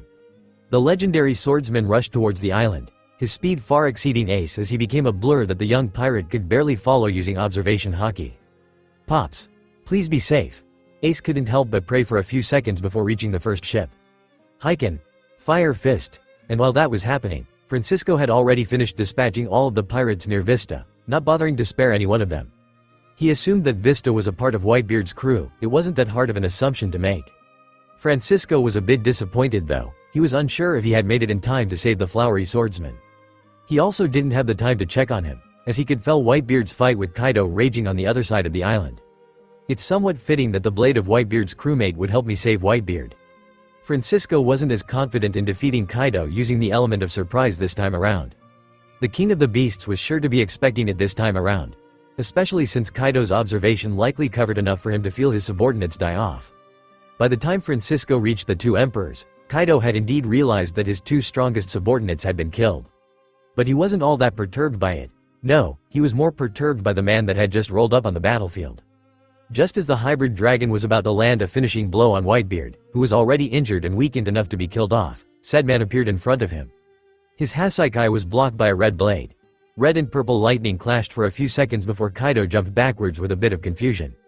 That confusion turned into hatred swiftly, as he recognized Francisco as soon as he laid his eyes on him. So Whitebeard was already with the Sky King, huh? Kaido scowled as he gripped his Hasaikai tightly. Francisco ignored him momentarily, as he looked at Whitebeard's form. Edward Newgate had seen better days, that was for sure. He seemed to be half kneeling, his body riddled with injuries and bruises. But his hand was still clutching onto his large naginata. He was still standing strong. "You don't tell me." Whitebeard's tired eyes widened when he looked at his side. A rush of emotions ran through him. Previously he had felt shame and rage. Shame at being unable to help the people he had sworn to protect. And rage at Kaido, who seemed hell-bent on ruining the family he had worked so hard for his entire life. All of those powerful emotions were replaced. Confusion, regret, guilt, fear. He didn't even know if he was dreaming or not. Had Kaido killed him? Was he just looking at a ghost from his past? Most likely. But he was still alive. He could still feel pain, his injuries, and more importantly, he could feel Francisco. Even after all of those years, Whitebeard was able to recognize the man's aura at a moment's notice. "We don't have much time for chit-chat, Newgate. I'll deal with this lizard, you can rest for now." Francisco took the field from there, stepping forward as Whitebeard looked at his back for a few seconds. "He hasn't changed one bit, huh?" Newgate smiled a bit as he looked at the back of the friend he had betrayed. Francisco narrowed his eyes as he stepped towards the Dragon Emperor. "Seems you have developed some sort of obsession for my captain. Or is it fear? Just like it was with Zebek." His tone seemed to be mocking, and it seemed to work quite well, as plenty of veins appeared on Kaido's forehead. But the dragon took a deep breath and seemed to calm himself down. "Tisk. Don't think this is going to go the same as last time." His voice, although calm, still contained enough hate to shock a lesser man. Francisco either didn't notice or didn't care. Instead, he continued to stare down the Emperor as twirled Vista's sword on his wrist with a calm smile on his face. The legendary swordsman's smile seemed to become larger as he took a better look at Kaido's body. It seemed that Whitebeard hadn't let him off easy. One of his arms seemed to have bones sticking out in some places, and his body seemed to be filled with bruises. I can safely assume that Newgate gave this brat plenty of internal injuries. That's his speciality after all. In front of Whitebeard's tremors, Kaido's defense didn't mean squat at the end of the day. Although Kaido had an advantage thanks to Whitebeard's old age and sickness, he was still injured quite a lot. Especially since Whitebeard fought with enough determination and rage to kill just about anyone. And just about anyone would have died if they had faced Whitebeard as Kaido had. The Dragon Emperor's endurance had carried him throughout the fight. The thickness of Kaido's skin may have failed him against Whitebeard, but Francisco knew that he wasn't going to be able to ignore it as easily. I can always just keep targeting that injured arm. He's either going to not bother defending it, or put a lot of effort in covering his blind spots. Kaido's injuries could still provide Francisco with a few blind spots, but there was a silence that had descended upon the battlefield, as each fighter seemed to wait for the other to make the first move. The one that made the first move was always at a disadvantage, and Francisco wasn't going to put himself in that situation. He had no reason to. He wasn't the one attacking the island, he wasn't under any time constraint. Meanwhile, Whitebeard was slowly recuperating, as some doctors from his crew rushed to his side to aid him. Kaido scowled as he realized that the second Whitebeard recovered enough to join the fight again, he, the king of beasts, would just be forced to flee. It's all or nothing, huh? All because of him. I'll make him pay, both for interfering with my battle, and for the scar he gave me. The Dragon Emperor roared as he dashed towards the swordsman, his imposing figure appearing in front of Francisco in a fraction of a second, his tail swinging behind him as he raised his spiked kanabo over his head. Kosanze Ragnaraku, conqueror of three worlds Ragnaraku, Kaido shouted as black lightning rolled around his weapon. In that same instance, he brought down his kanabo on top of Francisco's head with fury. The swordsman smiled widely as he stepped backward swiftly, just out of the rock. Kaido's metallic kanabo smashed into the ground and created a shockwave large enough to shake the entire island. Francisco flew backwards a bit, allowing himself to be carried by the wind as he spun in the air and raised his blade. Sever! The swordsman uttered as his blade turned red and came down, cutting the air and forming a large flying slash that rushed towards Kaido's chest. The Dragon Emperor seemed to be already expecting it. He managed to raise his weapon in time to clash with the flying slash. Sparks flew as Kaido scowled under the pressure of the attack. Shockwaves spread out all around him as their conqueror's haki clashed. Kaido seemed to win that particular clash, smiling as he deflected the flying slash towards the sea, causing it to split open the sea behind him. Just as he was about to gloat about his small victory, he felt someone arriving behind him and immediately struck out with his tail. Francisco's red blade came in contact with the armament-clad tail, as Kaido turned around completely and swung his metallic club towards his opponent. Francisco seemed to be able to read his movements, as he jumped over the attack and slashed at the dragon's head. Kaido was forced to raise his broken arm to block the sword swipe. He didn't even react as he felt the blade cut into his skin. He then brought his Hasaikai back and swiped at the swordsman once more, seemingly trying to gain some distance. But that didn't happen. Instead, Francisco planted his feet into the ground and grasped his blade with both hands, clashing with Kaido's metallic club directly. Red clashed with black, as the two of them sent more and more shockwaves around, completely changing the tide of the seas around Sphinx Island. Whitebeard was forced to stand in front of his men as they struggled to treat his wounds and bandage him up. He blocked the shockwaves with his body without any issues, putting his naginata in front of him and sticking it into the ground while gritting his teeth. Meanwhile, the two fighters were still stuck in that clash. Kaido felt blood dripping from his wounds as he grew angrier and angrier. Shit. Future sight is useless against him, just like with that red-haired brat. I hate that damned ability. Kaido scowled as he looked down and locked eyes with Francisco, who now seemed to have a neutral expression. Maybe I was too quick to judge you as a disappointment back on the Sky Islands, Francisco said as his gaze became serious and his conqueror's haki flared up a bit more. We've barely just begun, you old freak, Kaido scowled as he tried his best to overwhelm Francisco with his physical prowess. And it seemed to work. The swordsman was pushed back slightly, but it looked more like he had jumped backwards. The swordsman then seemed to grip his blade a bit tighter, as lightning started rolling around it more and more. Here it comes. He's going all out now. Kaido's eyes narrowed as he realized what was coming.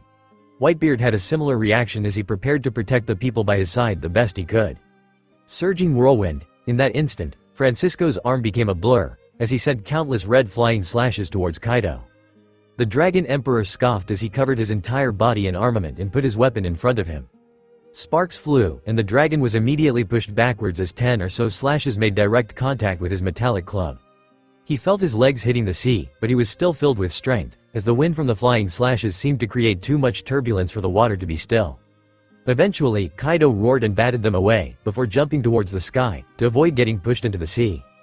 The dragon soared into the sky as more and more flying slashes came his way, He swung his blade, breaking a few of them and batting them away, but he was forced to put his guard back up as cuts started appearing all over his body. The flying slashes seemed to be pushing him further and further into the sky, straight into the clouds that had barely managed to recover from his previous clashes with Whitebeard. When seeing that he was far up enough, Francisco stopped and smiled. The slashes had landed all around, severing the ocean and shores, and turning them into a scarred mess. The ocean was recovering quickly, water rushing in and filling the gaps, but the shore wasn't so lucky. Francisco's expression became serious as he grasped his blade with both hands, taking a posture that was all too familiar to Whitebeard. Here it comes. Whitebeard slowly stood up as he prepared for the worst. He slowly walked over and stood in between the village and Francisco. Sever. The swordsman grinned as he used the technique that had earned him his title, the Island Splitter. The swordsman used both hands and swiped his blade with all of his strength, pointing the edge directly at the ground. He released a gigantic red flying slash that seemed to strike everything at a 360-degree angle. The arc seemed to expand more and more, cutting both the island and the clouds in half. Kaido's eyes widened as he was faced with the gigantic slash. He quickly tried to deflect it, but that was unfortunately impossible. The Dragon Emperor knew that he wouldn't be able to block the attack, so he instead decided to control his fire clouds to dodge to the side. Unfortunately, he had moved far too late and was forced to sacrifice his broken arm in order to stop the flying slash for a split second. Whitebeard scowled as he watched Francisco split his home island in half. At least he aimed properly this time. He's always had a notoriously bad accuracy. Whitebeard sighed as he sat down and looked at the unharmed village behind him. Some buildings had collapsed from the severe shockwaves, but at least the villagers were mostly unharmed.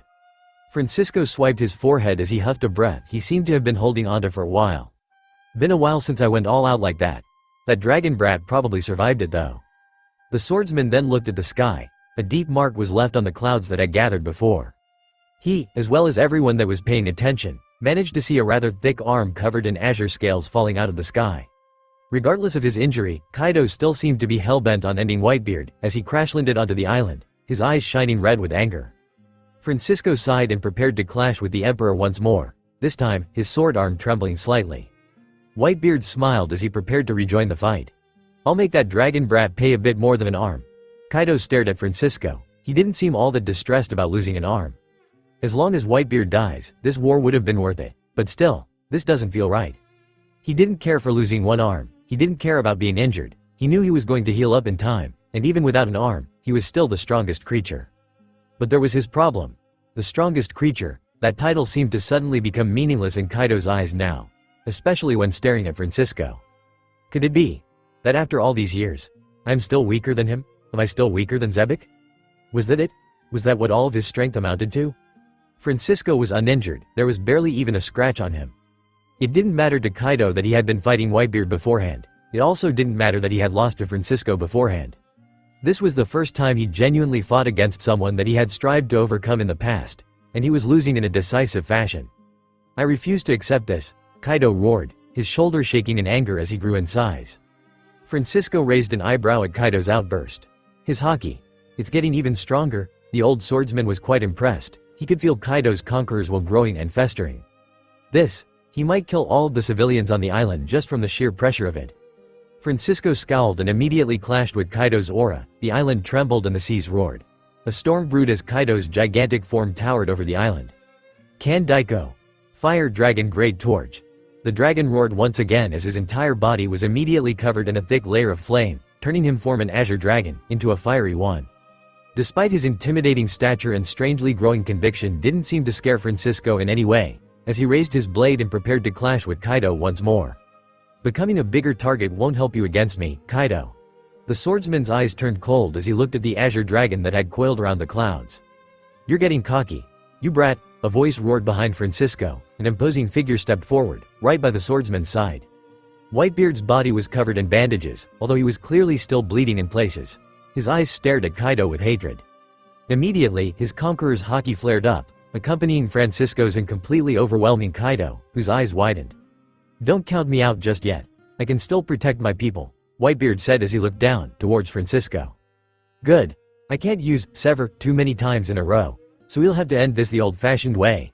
The old swordsman smiled as the haki covering his blade intensified once more. I'm in no state for that attack, Guzman. Whitebeard scoffed as he remembered Hakai Supreme C, the strongest combination attack that Francisco and Zebek had. It was also one of the big reasons why Whitebeard and Rayleigh had to struggle and separate the two pirates at God Valley, as to prevent such an attack from being used. That's fine. Let's just do an old combination attack. Francisco smiled as he pointed his blade at the ground. Fine. Try not to destroy too much of the island. You already split it in two. Whitebeard sneered as a white halo covered his clenched fist. Of course. We're taking this to the sky. As soon as those words left his mouth, Francisco's figure disappeared completely, and Kaido immediately became on guard. As if I'd let you. The dragon roared, releasing a shockwave that dispersed all of the clouds that had gathered thanks to their conqueror's clash. Francisco appeared by Kaido's head, his blade already raised, aiming to slash at the giant's neck. Roll! Francisco roared as his blade came down like thunder. His blade split apart the flame armor around Kaido's scales with ease, as the dragon's body twisted. However, despite its momentum, the flying slash didn't manage to cut that deep into the dragon's thick scales, only leaving a bloody gash as Kaido's tail slapped at Francisco's side. The swordsman twirled in the air as he jumped over the tail, avoiding it while preparing to strike again, but Kaido was more than ready for him. Blast breath. The dragon's gigantic mouth opened and spit out a concentrated stream of flames. At point-blank range, there was little Francisco could do to dodge it, but he did have one thing he could do. And that was to clash directly with it. Let's see if your flames can protect you from my blade. Francisco scowled as he slashed towards Kaido's still open mouth, the stream of flames splitting in two before it reached him. The fire streams hit the oceans near Sphinx, further blasting them apart and evaporating more and more seawater. The flying slash and the stream of fire seemed to clash with one another, as Kaido continued applying more and more pressure.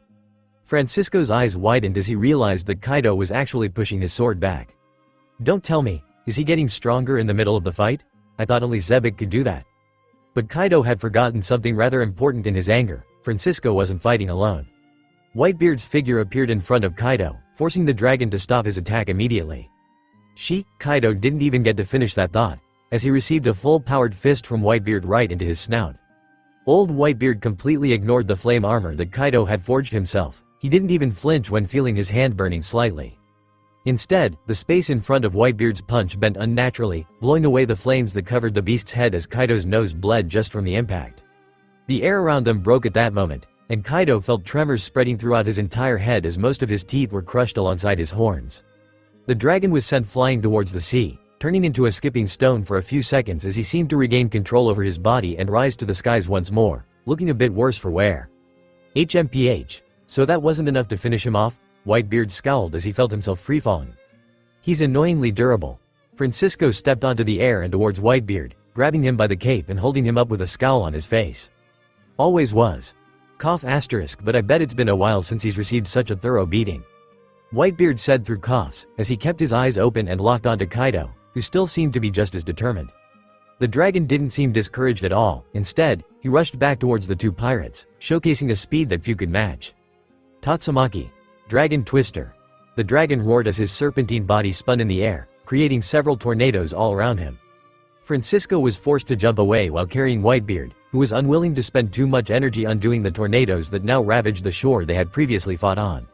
Francisco immediately pulled onto Whitebeard's coat, pulling him up slightly as the gigantic old man crouched. The old swordsman then kicked towards Whitebeard's feet, giving him a boost and throwing him directly towards Kaido's head. Kaido's eyes turned red as he felt Whitebeard approaching. He turned towards the pirate and brought his head back, opening his mouth and releasing countless flying slashes. Kaifu. Demolishing wind. This again? Francisco immediately started swinging his blade, dispersing and or redirecting all of the flying slashes headed for Newgate. Whitebeard didn't even react as he sped past all of Kaido's attacks.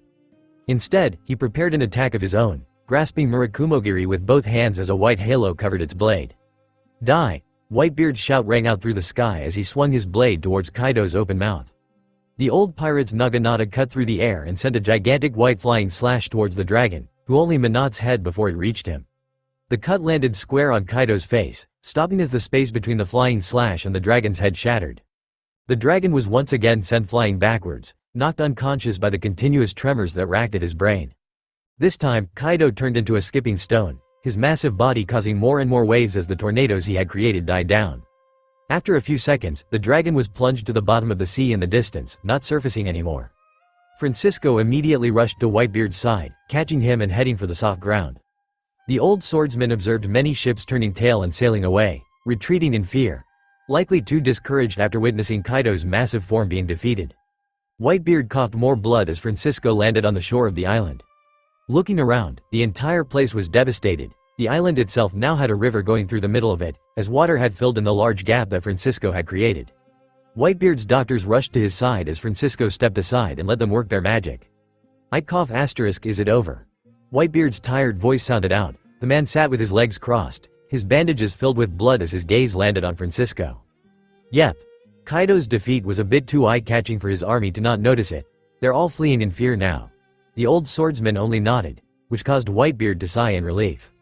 At that moment, Whitebeard's eyes seemed to become cloudy, as a gigantic smile spread over his lips. I guess it's not my day yet, huh?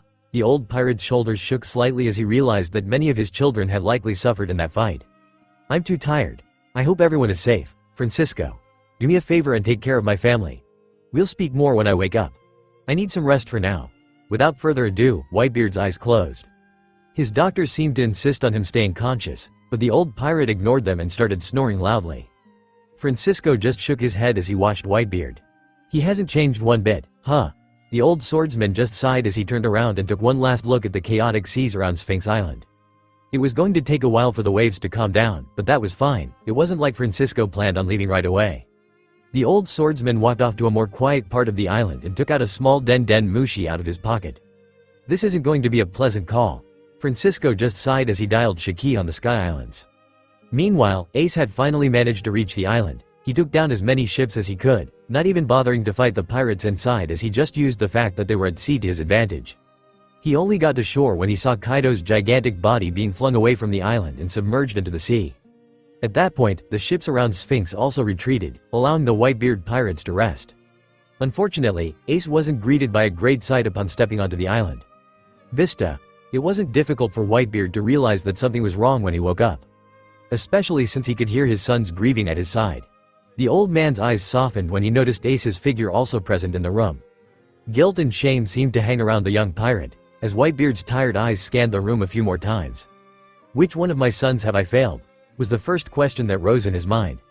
It wasn't long before everyone in the room noticed him waking up. They all rushed to his side. Pops, father, they looked both happy and desperate at the same time. What's with the fuss? Not like I died.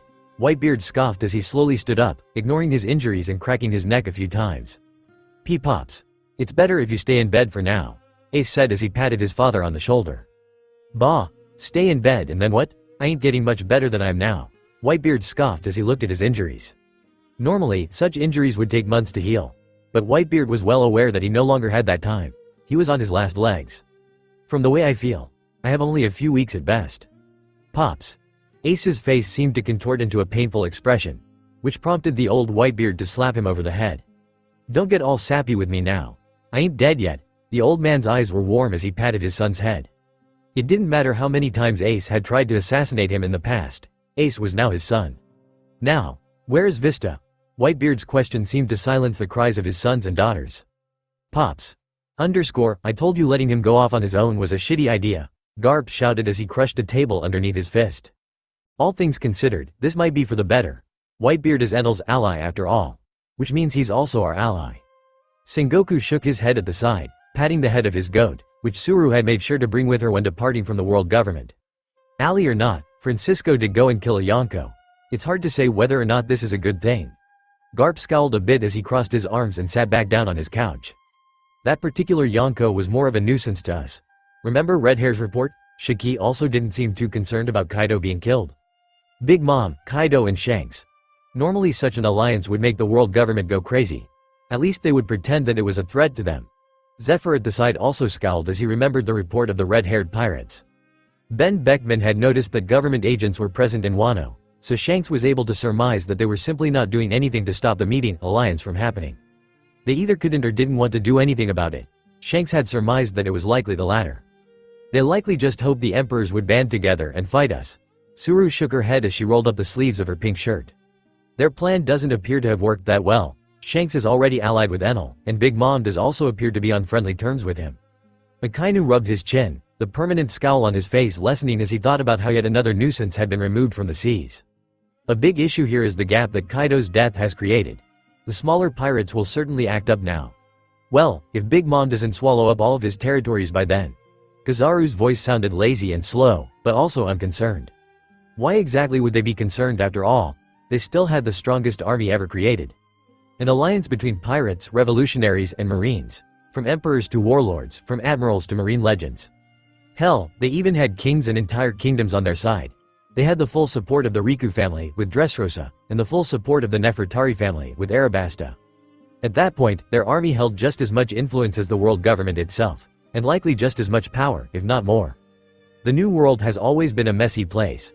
The pirates will have to sort themselves out.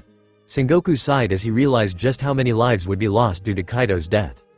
But at the same time, Kaido himself wasn't a heroic spirit. His rule over the New World was anything but peaceful. So in a way, things weren't changing all that much. Doesn't matter. I don't care about that dragon brat dying off or something, but we were supposed to lay low for now. I say we call Francisco back to the Sky Islands. Garp seemed to be fixated on the fact that letting Francisco free in the world wasn't a good idea. Unfortunately for the old marine hero, no one in the room seemed to support him. And to Garp's surprise, the first person to speak out against him was none other than his best friend, Sengoku.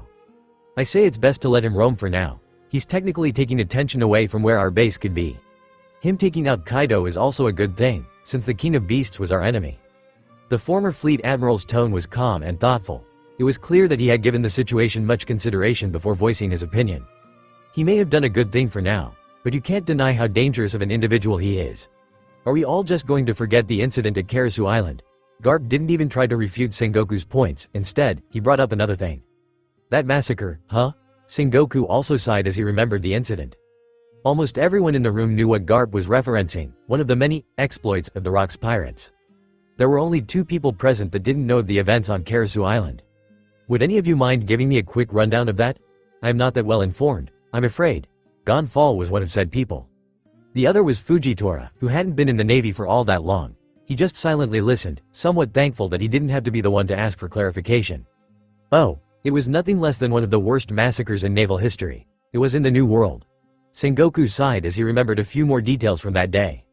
Around 46 years ago, Karasu Island was getting ready to join up with the world government, having finally formed a kingdom after years of struggle. Unfortunately, Zebek had other plans. Sengoku's voice sounded a bit melancholic as he spoke of those times, despite the grim nature of the story. You see, that island was supposed to be part of his territory, but the civilians had decided to rebel, and sought help from the government. But we were too late. Sengoku's tone changed from melancholic to regretful as the details of that day became clearer. It was one of the most shameful moments for the Navy. It was a bloodbath. Soldiers, guards, men, women, children, elderly. Hell, he couldn't even be bothered to spare the cats and dogs. Not a strand of grass was allowed to remain alive on that island. Garp scowled as he also remembered the incident. He had been one of the first at the scene. It was not a pleasant sight for him. The island itself wasn't spared, it was shredded to the point where it just looked like several smaller islands close to one another. Sengoku shook his head as he continued where Garp had left off. It was all the work of one pirate. Guzman, that bastard. He may act friendly now, he may be changed since then, but that doesn't change his past in any way. The former fleet admiral looked at Gonfall, who had a somewhat shocked expression. I see. I wasn't expecting Francisco to have such a past. Gonfall sighed a bit, not expecting to hear about such a massacre. I think I can understand why Garp wouldn't trust him, even if he's an ally now. Fujitora also frowned a bit when hearing the story. He didn't have much knowledge about the Rock's pirates, but what he knew didn't paint them in a go that they were worse than any rumors could have painted them as. I wouldn't hold that against Francisco. Shiki spoke up in the end, his voice lacking much of the emotions that the Marines had when recounting the story. He was under Zebek's orders. That was the price that the Karasu kingdom paid for disrespecting Zebek's rule. The Golden Lion also remembered that day. He hadn't been there, but he vividly remembered Francisco volunteering to be the one to take care of them. That doesn't make it any better. We have all the right to hold that against him. Even you never did something that heinous. Garp's response was just as fiery as expected. But Shiki's next words did help pour a bucket of cold water over his head. Trust me, Francisco did them a favor. No one gets off that easy when disrespecting Zebek. Garp opened his mouth, he wanted to refute Shiki, but deep down, he knew that Shiki was telling the truth. The old Golden Lion didn't care how he was perceived by others. He had no reason to lie in order to gain sympathy for him or for Francisco. He was a pirate through and through. Death was a blessing to them, especially compared to whatever else Zebek had planned for them. It was a blessing that only Francisco had the power to bestow. The rest of us didn't have much say. Shiki sighed as he tapped his bladed feet on the floor of the office a few times. I understand. Still, he did have the choice to rebel against Zebek at all times. Hell, the rest of you would have likely joined him without skipping a beat. Garp was still a bit spiteful, unwilling to ever forgive Francisco for that incident. Hey, didn't say Francisco was faultless. Shiki laughed a bit as he shook his head. I don't know how that bastard Zebek did it, but Francisco was much sooner willing to kill himself than to betray him. We can leave such a discussion for another time. I believe we all understand the risks of him being out now, Sengoku said as he clapped, gaining everyone's attention. But I believe that the benefits still far outweigh the risks, so I vote for him to continue his journey for now. The old fleet admiral started the vote. And in the end, most people voted as he did. Zephyr, Garp and Akainu were all against Francisco being allowed to roam, but the rest all agreed that it was a good thing. In the end, the captain's decision matters most.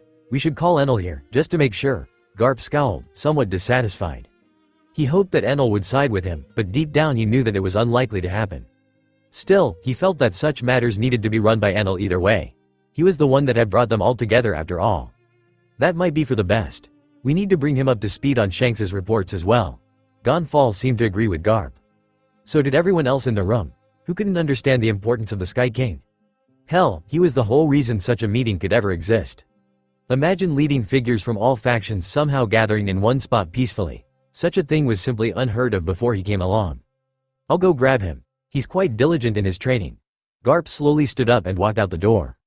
Let's wait for them to return. In the meantime, let's talk about food production. We're running quite low on vegetables after all. Gonfall looked towards Shiki, who just sighed. More work for me, huh? That's a lot to take in and think about. Enal scratched his chin as he stood in the middle of the room, shirtless and rather unprepared to receive that many important news at once. Despite that, he didn't appear panicked or worried about the situation. Francisco just did us a huge favor with his interference. Losing Whitebeard isn't something I planned for.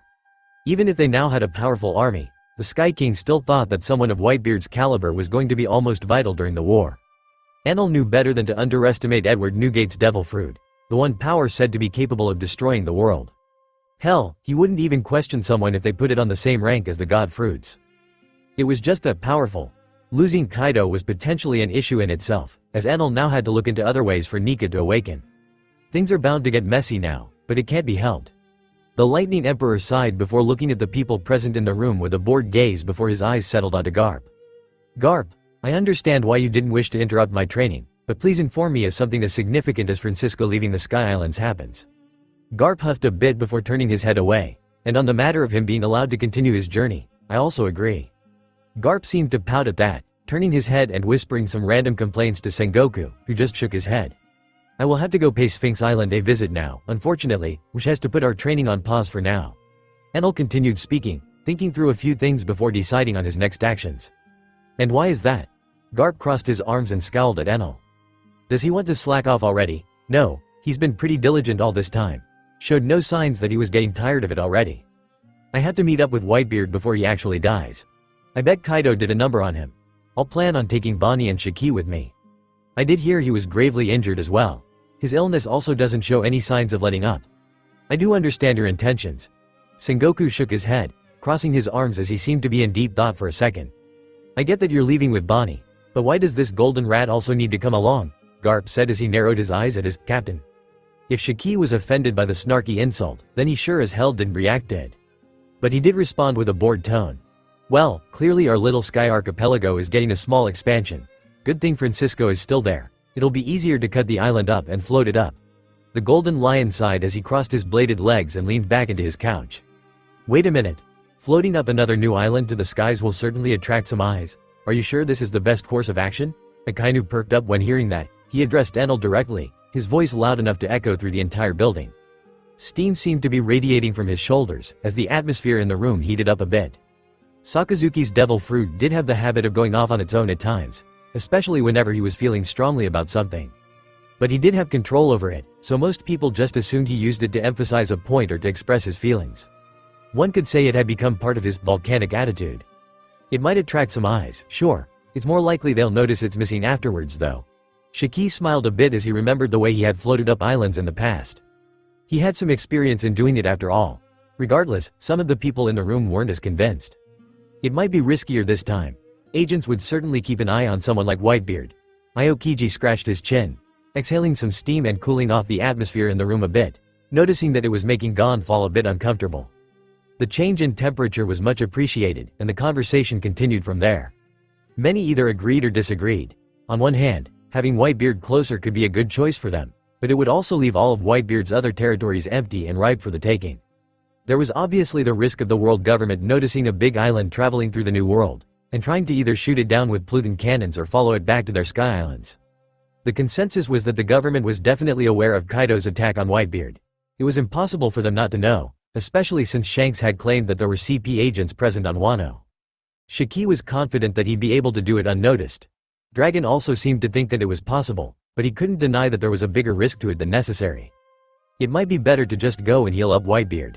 Even Sengoku seemed to agree that their circumstances made such a move more difficult. It was a lot safer to just heal up Whitebeard and let him do his thing, control things in the New World, or at least the parts of the New World that he ruled. Seeing how some opinions were split on the matter, Enel decided to leave it up to a vote. The vote didn't last long either. Shiki and Enel seemed to be in favor of moving the island, Dragon and Fujitora were neutral, and the rest were against it. Fair, it's settled then, I'll be traveling with Bonnie. Enel decided to listen to the vote, as the final decision was still on him to make. Having the rest act as a sort of council was certainly helpful in its own way, not having all choices be dependent on his input. Very well. I'm assuming you'll leave right away. I'll let the other trainees know that you're gone for now. Garp sighed and nodded. He didn't try to argue about Francisco returning anymore, deciding to just give up and use his energy in other ways.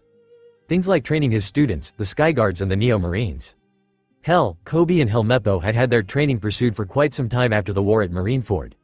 They had restarted their training under Garp not long after arriving on the island, but they still had a long way to go. I'll take a shower, get dressed, then go speak to Bonnie. Good luck with any other matters, my journey shouldn't take all that long. Enel nodded to the people in the room and then turned into lighting and flashed away. The meeting didn't last that long after his departure. Most talking points were already exhausted, so they now had to wait on any more news from the outside world. While the Sky Islands were deciding on a course of action, and Enel was embarking on the trip towards the Sphinx Island, the Whitebeard pirates were in a period of mourning. Many had died in the battle against the Beast Pirate Alliance. Whitebeard's own children had given their lives to protect their father's hometown. The most notable sacrifice was Vista. His death was tragic for Whitebeard. He had died because of his previous injuries, his lungs had been almost irreparably damaged by King's serrated blade, and the chaos on the island led to a severe lack of immediate medical attention available. To put even more salt on the wound, Whitebeard had started silently blaming himself for his son's death. The doctors were all occupied because of me, was the thought that rang in his mind.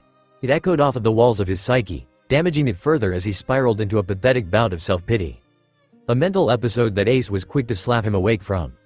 Pops, Vista decided to fight with you till the end. It was his own decision, one that he made as the man you raised him to be. Seeing you blaming yourself like this would surely hurt him, so please stop. Ace's speech was said through tears, and his emotions seemed to reach the injured and sick Whitebeard. The almost giant legendary pirate could only sigh. His only other comfort was the thought that the ones responding were already rotting on the shores of his hometown. Now that he could move, Whitebeard decided to pay those shores a visit, to see with his own eyes, the place where his son had breathed his last. There, he found the scene to be as bloody as it could have been. No one had bothered to clean up the bodies yet. Blood had already soaked into the ground, staining it for a long time to come. Strewn bodies and limbs, it was hard to make out which head belonged to which body, which hand and leg fit right. Hey, admiring my handiwork, are you? A voice interrupted Whitebeard's thoughts. The old man turned his head and saw a young blonde man sitting on a rock nearby, drinking sake while seemingly also admiring the carnage that was of his own making. Francisco. The blonde man's blue eyes shined in the sun as he rolled up the sleeves of his white shirt. Sorry to hear about your sons. If it gives you any closure, I made sure that the perpetrators will have to be stitched back together in hell. Francisco spoke in a calm tone. His apology sounded sincere, well-meaning. It was unexpected. I didn't think someone like him would ever help me, even if he was alive. Newgate shook his head as he remembered betraying Francisco alongside the rest of the crew. I don't blame you. Yet another phrase that Whitebeard hadn't expected to ever hear from Zebek's right-hand man. How come? Loyalty was important to Francisco, and Whitebeard had done the worst to him. I had a long time to reflect on the state of the Rock's pirates. No one in their right mind would blame you. Zebek forced your hand from the beginning to the end. You finally managed to see a glimpse of hope, a chance to escape. I can't blame you for taking it. Francisco shook his head as he remembered the countless hours he had spent thinking of revenge. That was a long time ago. The more he thought of the situation, the less he felt that he was justified to even feel wronged. Whitebeard, Kureha, Kaido, Linlin, and even Shiki. All of them were roped into the Rock's pirates, essentially forced to give away their freedom to Zebek, to fight under him. Therefore, Francisco couldn't quite bring himself to hate any of his former crewmates for the God Valley incident. In fact, he had been foolish to not have expected it. He may have been friends with the crew, but he was still a roadblock to them as well. Zebek's enforcer. You changed a lot. Whitebeard sighed as he tried to envision how revenge-driven Francisco would have acted in the current situation. How Zebek would have acted. Well, I would say time does that. But you haven't changed a bit. Guzman smiled as he glanced at the strongest man alive. The same confident and powerful man. You got to finally accomplish your dream. You have a family, a huge one. Gurarara. If only I still had the strength to protect it. Whitebeard gave Francisco a hollow laugh as he gazed onto the battlefield. In the middle of it, 2 sabers were planted into the ground. A dark blue top hat rested on one of the hilts. A temporary grave for Vista. The burial was to take place soon, and he'd be buried there after the place was cleaned up. He would be buried facing the seas. I don't have long left. I will perish soon. At first, Whitebeard didn't know if he wanted to participate in whatever Enal had planned. He still planned to do so, as he was indebted to the Sky King. But he had his doubts. After all, he disliked the thought of putting his children in harm's way. But now?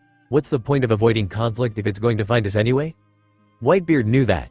He had many examples of that in his life, but it was the first time he had acknowledged that lesson and internalized it. Now, he was feeling hopeless. He had no assurance that his children would be safe after his passing. After all, the world was more chaotic than ever. Can I really afford to die now?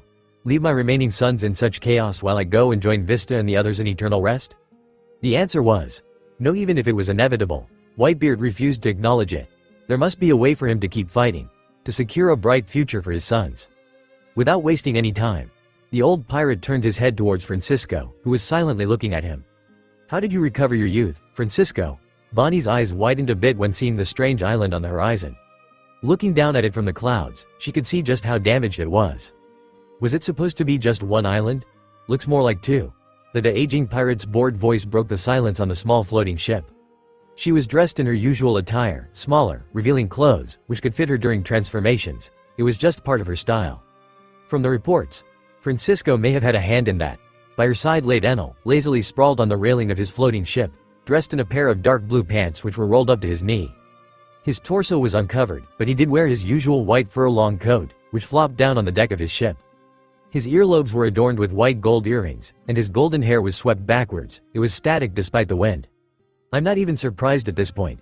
Bonnie just shook her head. She did remember Francisco sparring with Garp at some point. They had essentially completely wrecked the floating island they were on. But seeing him alone able to split one in half was a bit unexpected. I guess both him and Garp were holding back. Not a shocker considering the fact that we're still allies now. Francisco did a good job. Thanks to him, one of our allies, Whitebeard, was able to pull through this mess. Enal smiled a bit as he felt somewhat thankful for Francisco's timely assistance. He was a bit sad that Whitebeard hadn't thought to contact him, but it couldn't be helped. Maybe the old man hadn't thought of it. Did I even give him a proper way to contact me? Can't remember now that I think about it. Enal shook his head a bit. Doesn't matter anymore. I'll give him one now to make sure. So, Whitebeard's also part of the army now, huh? How many more legendary figures do you feel the need to gather before we actually attack? Bonnie looked at Enal with a bit of confusion. She didn't really have much context into how the decisions were made in their army. She was a crucial part of it, being a huge reason for their strength being as high as it currently was. But she was neither interested in a leading position, nor was she feeling like she was strong enough for one. As many as possible, Bonnie. I don't want to take any chances. The world government's capabilities are still mostly a mystery, despite them being in power for so long. We need to tread carefully. The more support we have, the better. Enal narrowed his eyes as he felt that they were steadily approaching the island in front of them. If the 3 gods of the Void Century weren't able to take down the budding world government, then I don't know how many chances we have right now. Nika is certainly a necessity for this. Silence stretched for a bit, as Bonnie listened to his speech and pondered about it for a few seconds. After a while, she just sighed and shrugged. I guess there's a reason why he's the leader. If it was me, we would already be searching for and raiding whatever hideout the world government still has. But he does have a point. Sue, Whitebeard's still going to be sick. You know that, right? Bonnie decided to just change the subject in the end, talking instead about Newgate's known sickness. At least it won't be critical anymore. You should bring him back to the times he was clashing with Gold D. Roger. I'm sure we'll figure it out.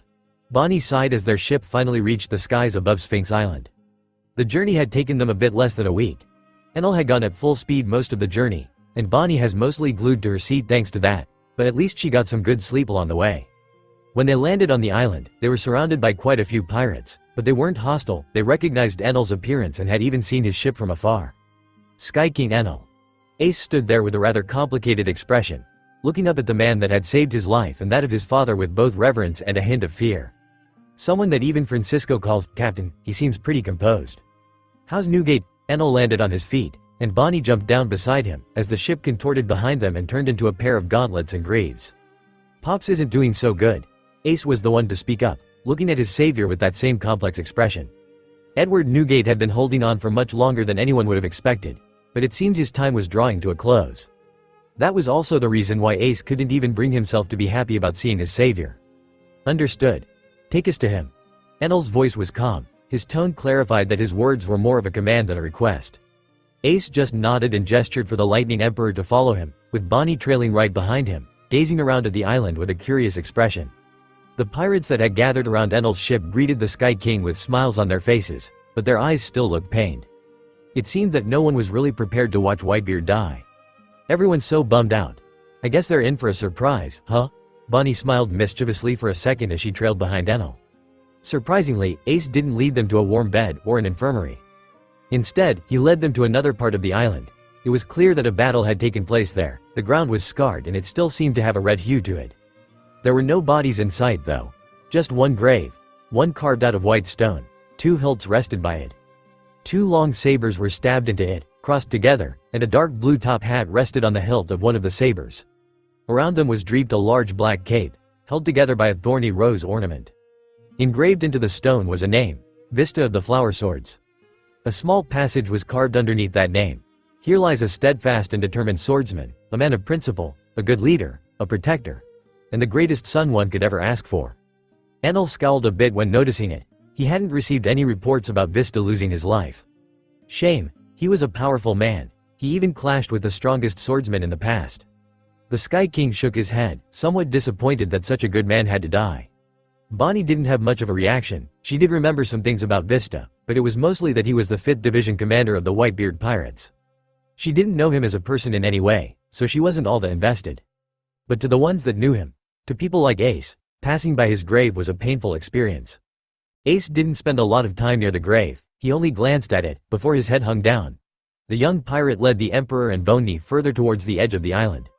And on the sandy shore was resting the figure of a giant man, covered head to toe in bandages, wearing only a pair of black pants and boots. By his side stood a naginata to match his size, with a white coat tied around it. Enal didn't need any introduction. He knew who he was looking at instantly. Newgate's most recognizable feature was still intact, his white mustache. It was so large that Enal could see it even from behind. The old man was facing the sea, looking at the waves hitting the shore with a melancholic expression. By his side were barrels on top of barrels worth of sake. Francisco was sprawled on top of them, snoring like a pig. The view made Bonnie snicker a bit. "I knew he was a drunkard. I wasn't expecting to see him like this. He always acts refined and all that." The de-aging pirate smiled a bit as she took another look at the old man, who was now turning around and looking towards them. "Ace, you brought visitors it seems." The old man smiled as he slowly got up, grabbing his white coat and draping it over his wide shoulders. Ace quickly rushed to his side, helping him get up as the old man. The movement seemed to also wake up Francisco, which Enal could feel. The swordsman sobered up instantly, jumping down from the barrels and greeting his captain with a slight bow, and Bonnie with a nod. Enal and Bonnie both nodded at him. No words were really needed between them, at least not for now. They had more important things to handle first. "I guess Francisco filled you in with the details of how this will work, right?" Enal crossed his gauntleted arms and looked at the strongest man with a wide smile. A smile which Whitebeard returned. Their exchange seemed to confuse Ace slightly. The young pirate looked between the 2 emperors with a bemused expression before his gaze settled on his old man. Before he had the chance to ask anything, Whitebeard himself responded. "That he did. I didn't tell any of my crewmates about it though. We weren't even sure you'd make it in time, didn't want to get their hopes up." Newgate looked over to Bonnie, who just smiled slightly at him. She wasn't intimidated by the old man's presence one bit. Hell, she was already used to being around outrageous people like Francisco and Garp. Enal also turned his head and looked towards her, seemingly giving her the go-ahead. "Sue, how young do you want to be?" At that point, Ace's eyes went as wide as dinner plates. He just uttered a confused, "huh?" before it finally seemed to click for him. That's right, so she is the one that made Francisco younger, then. Immediately, his eyes filled with hope.